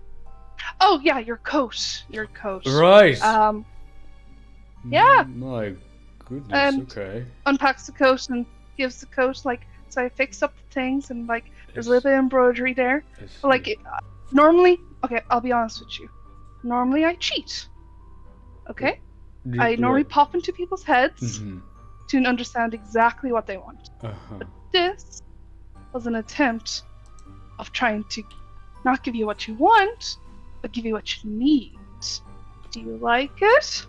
And he kind of, when he first gets it, he wrinkles his nose, but then his expression begins to soften, and his mouth just kind of drops a little bit as he moves it in, like, his hands across the material, and kind of thumbs the different silky green patches put on.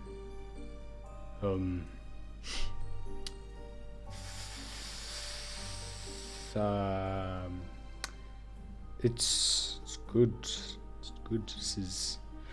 Do you know I'd rip your head off at any second? Saying you're going to rip me off, or you're just saying No, you could? no, it's good. He's good. He puts on the coat quickly and kind of flicks up the collar, looks ahead, I love a man who's capable. turns the ship slightly so that the ship kind of steers a little too much to the left, and you kind of like fall away from him.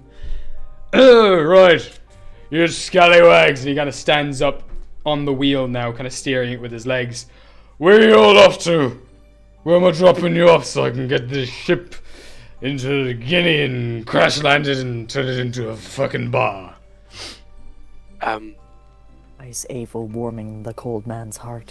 Oh, you're not sick of us already, are you? I mean, I'm gonna be stuck with you for at least 2 weeks before we hit land. After that, might be another few weeks. I mean, by then, I think we're gonna be done with each other. You know what I'm saying?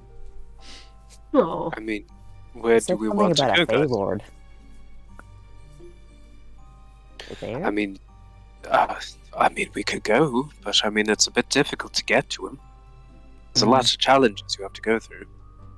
He likes, I mean, from the aspect that I know, he likes to play games, but they kind of change play with games. whims, you know. I'm good with change and whims. I do Figure it love a out. good whim. Worst case scenario, my mother's nearby. We could ask her for help. She kind of looks disgusted and turns to one side. But I prefer to go straight. His eye twitches. Yeah. Entire body Twitches from just the thought. twitches in anger. Yeah, her wings do a little twitch. Flexes angrily. Full body reaction. Too much your mother, dear. Perfect. Personally, I understand what you're talking about. There's no need to go there. Great. I mean, we. Like the crow. If what does everyone else think? Do you like? I mean, I don't really know, to be honest. I don't know what to do after all this has happened.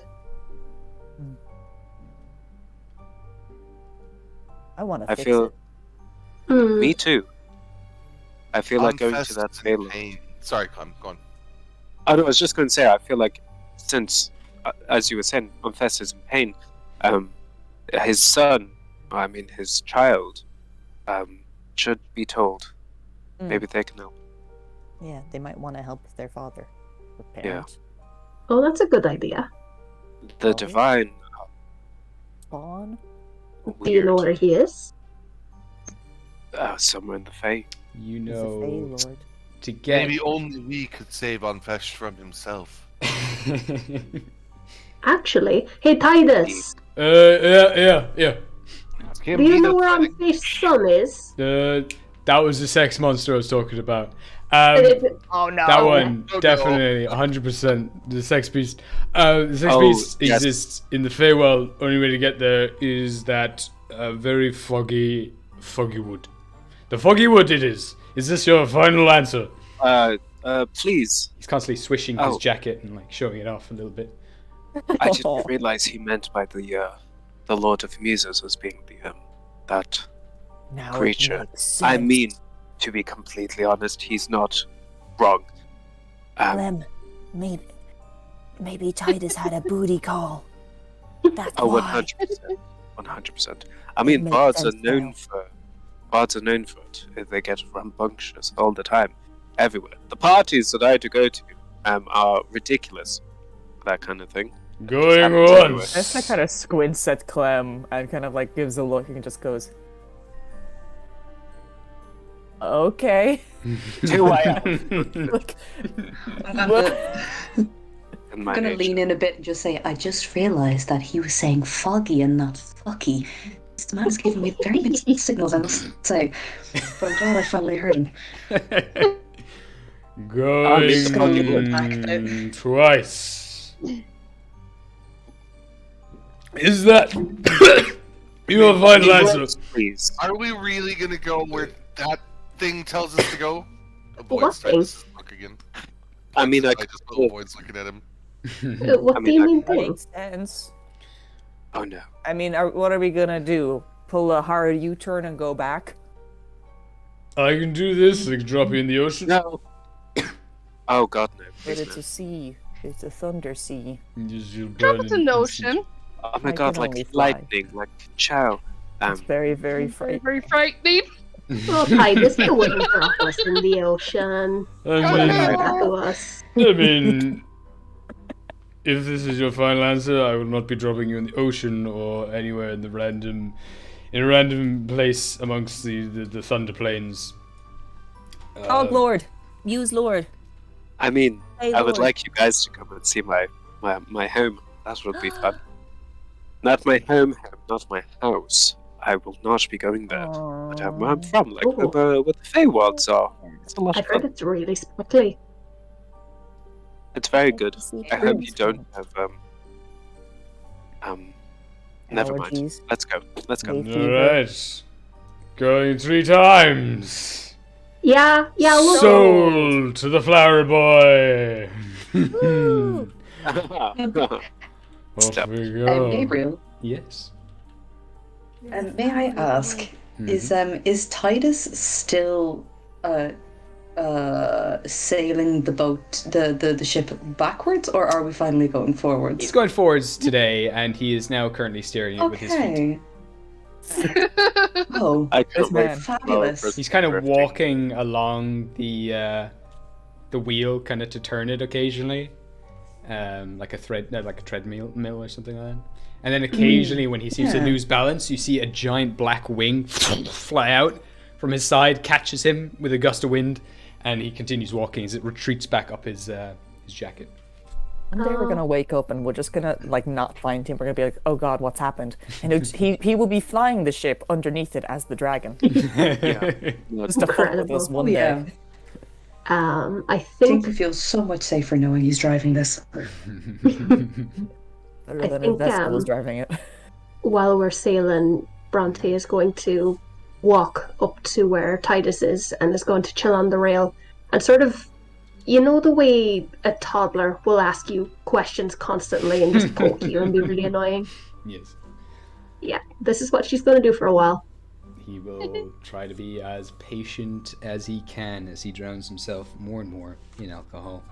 And his answers just become more slurred and absurd, and they are now no longer he's not answering them anymore. He's just like replying with random stories and words and gurgles. Every now and then, Bronte has to like prevent him from stumbling and falling. He's just absolutely.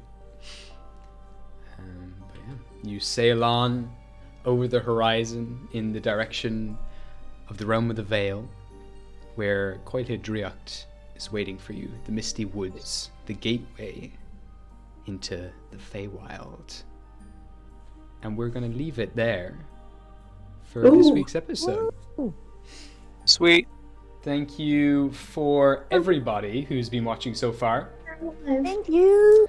And we are going to, before we go, we're going to just announce some winners now from the giveaways that we've had this week. So keep in mind that next week, if you would like to take part in the giveaway that is this beautiful dice tray that you can see on screen right now, sponsored by Dakota Irish.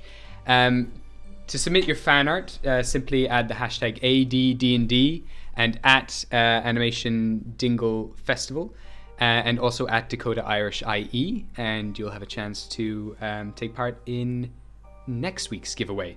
But first, we have our winner from last week's fan art. So can I get a little drum roll from everyone? So the winner of last week's fan art is up here on screen right now. Congratulations to Rosary Blue. There will be instructions, hopefully message you in the chat there, but you will need to, we will get in touch with you after this. Animation Dingle should be contacting you. We will be posting the winners through Animation Dingle. There's a beautiful piece of Iridessa and my Lexi. There we go. My brain is not completely burnt out yet. Congratulations, and to the winners of the dice giveaways in the chat.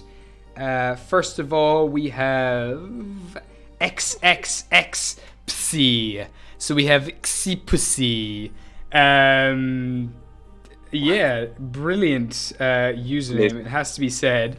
Congratulations. Congratulations, XX Psi.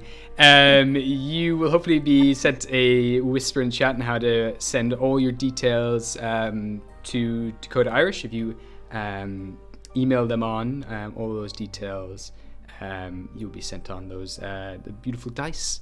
And our second winner from the chat, from our break video, is the Hellish Bard. So congratulations, the Hellish Bard, for winning these giveaway. The beautiful dice, purple sparkly dice, and the blue crystally dice. Again, similar instructions. Send on all your details to Dakota Irish, and before the end of tomorrow, and they'll be sent on to you. Thank you, everyone. Thank you, all the players. Thank you, all of our viewers today. You've been wonderful. It's been lovely to see the chat so active, and absolutely incredible stuff. And we hope to see you next Friday at 6 p.m. Irish time, where we will continue the story as these adventurers make their way to the Feywild to meet Leonashida, the Lord of Muses. Thank you all very much. Awesome stuff. Congratulations to the winners. Congratulations. And thank you to Dakota Irish for sponsoring these giveaways. Oranges! That's our thing now. Mandarins, Satsunas, and the best clementine. Taste favorite blood oranges. Blood oranges. Maybe lemons, but not. Yeah, we'll tolerate some lemons. Bye. Bye bye. Bye.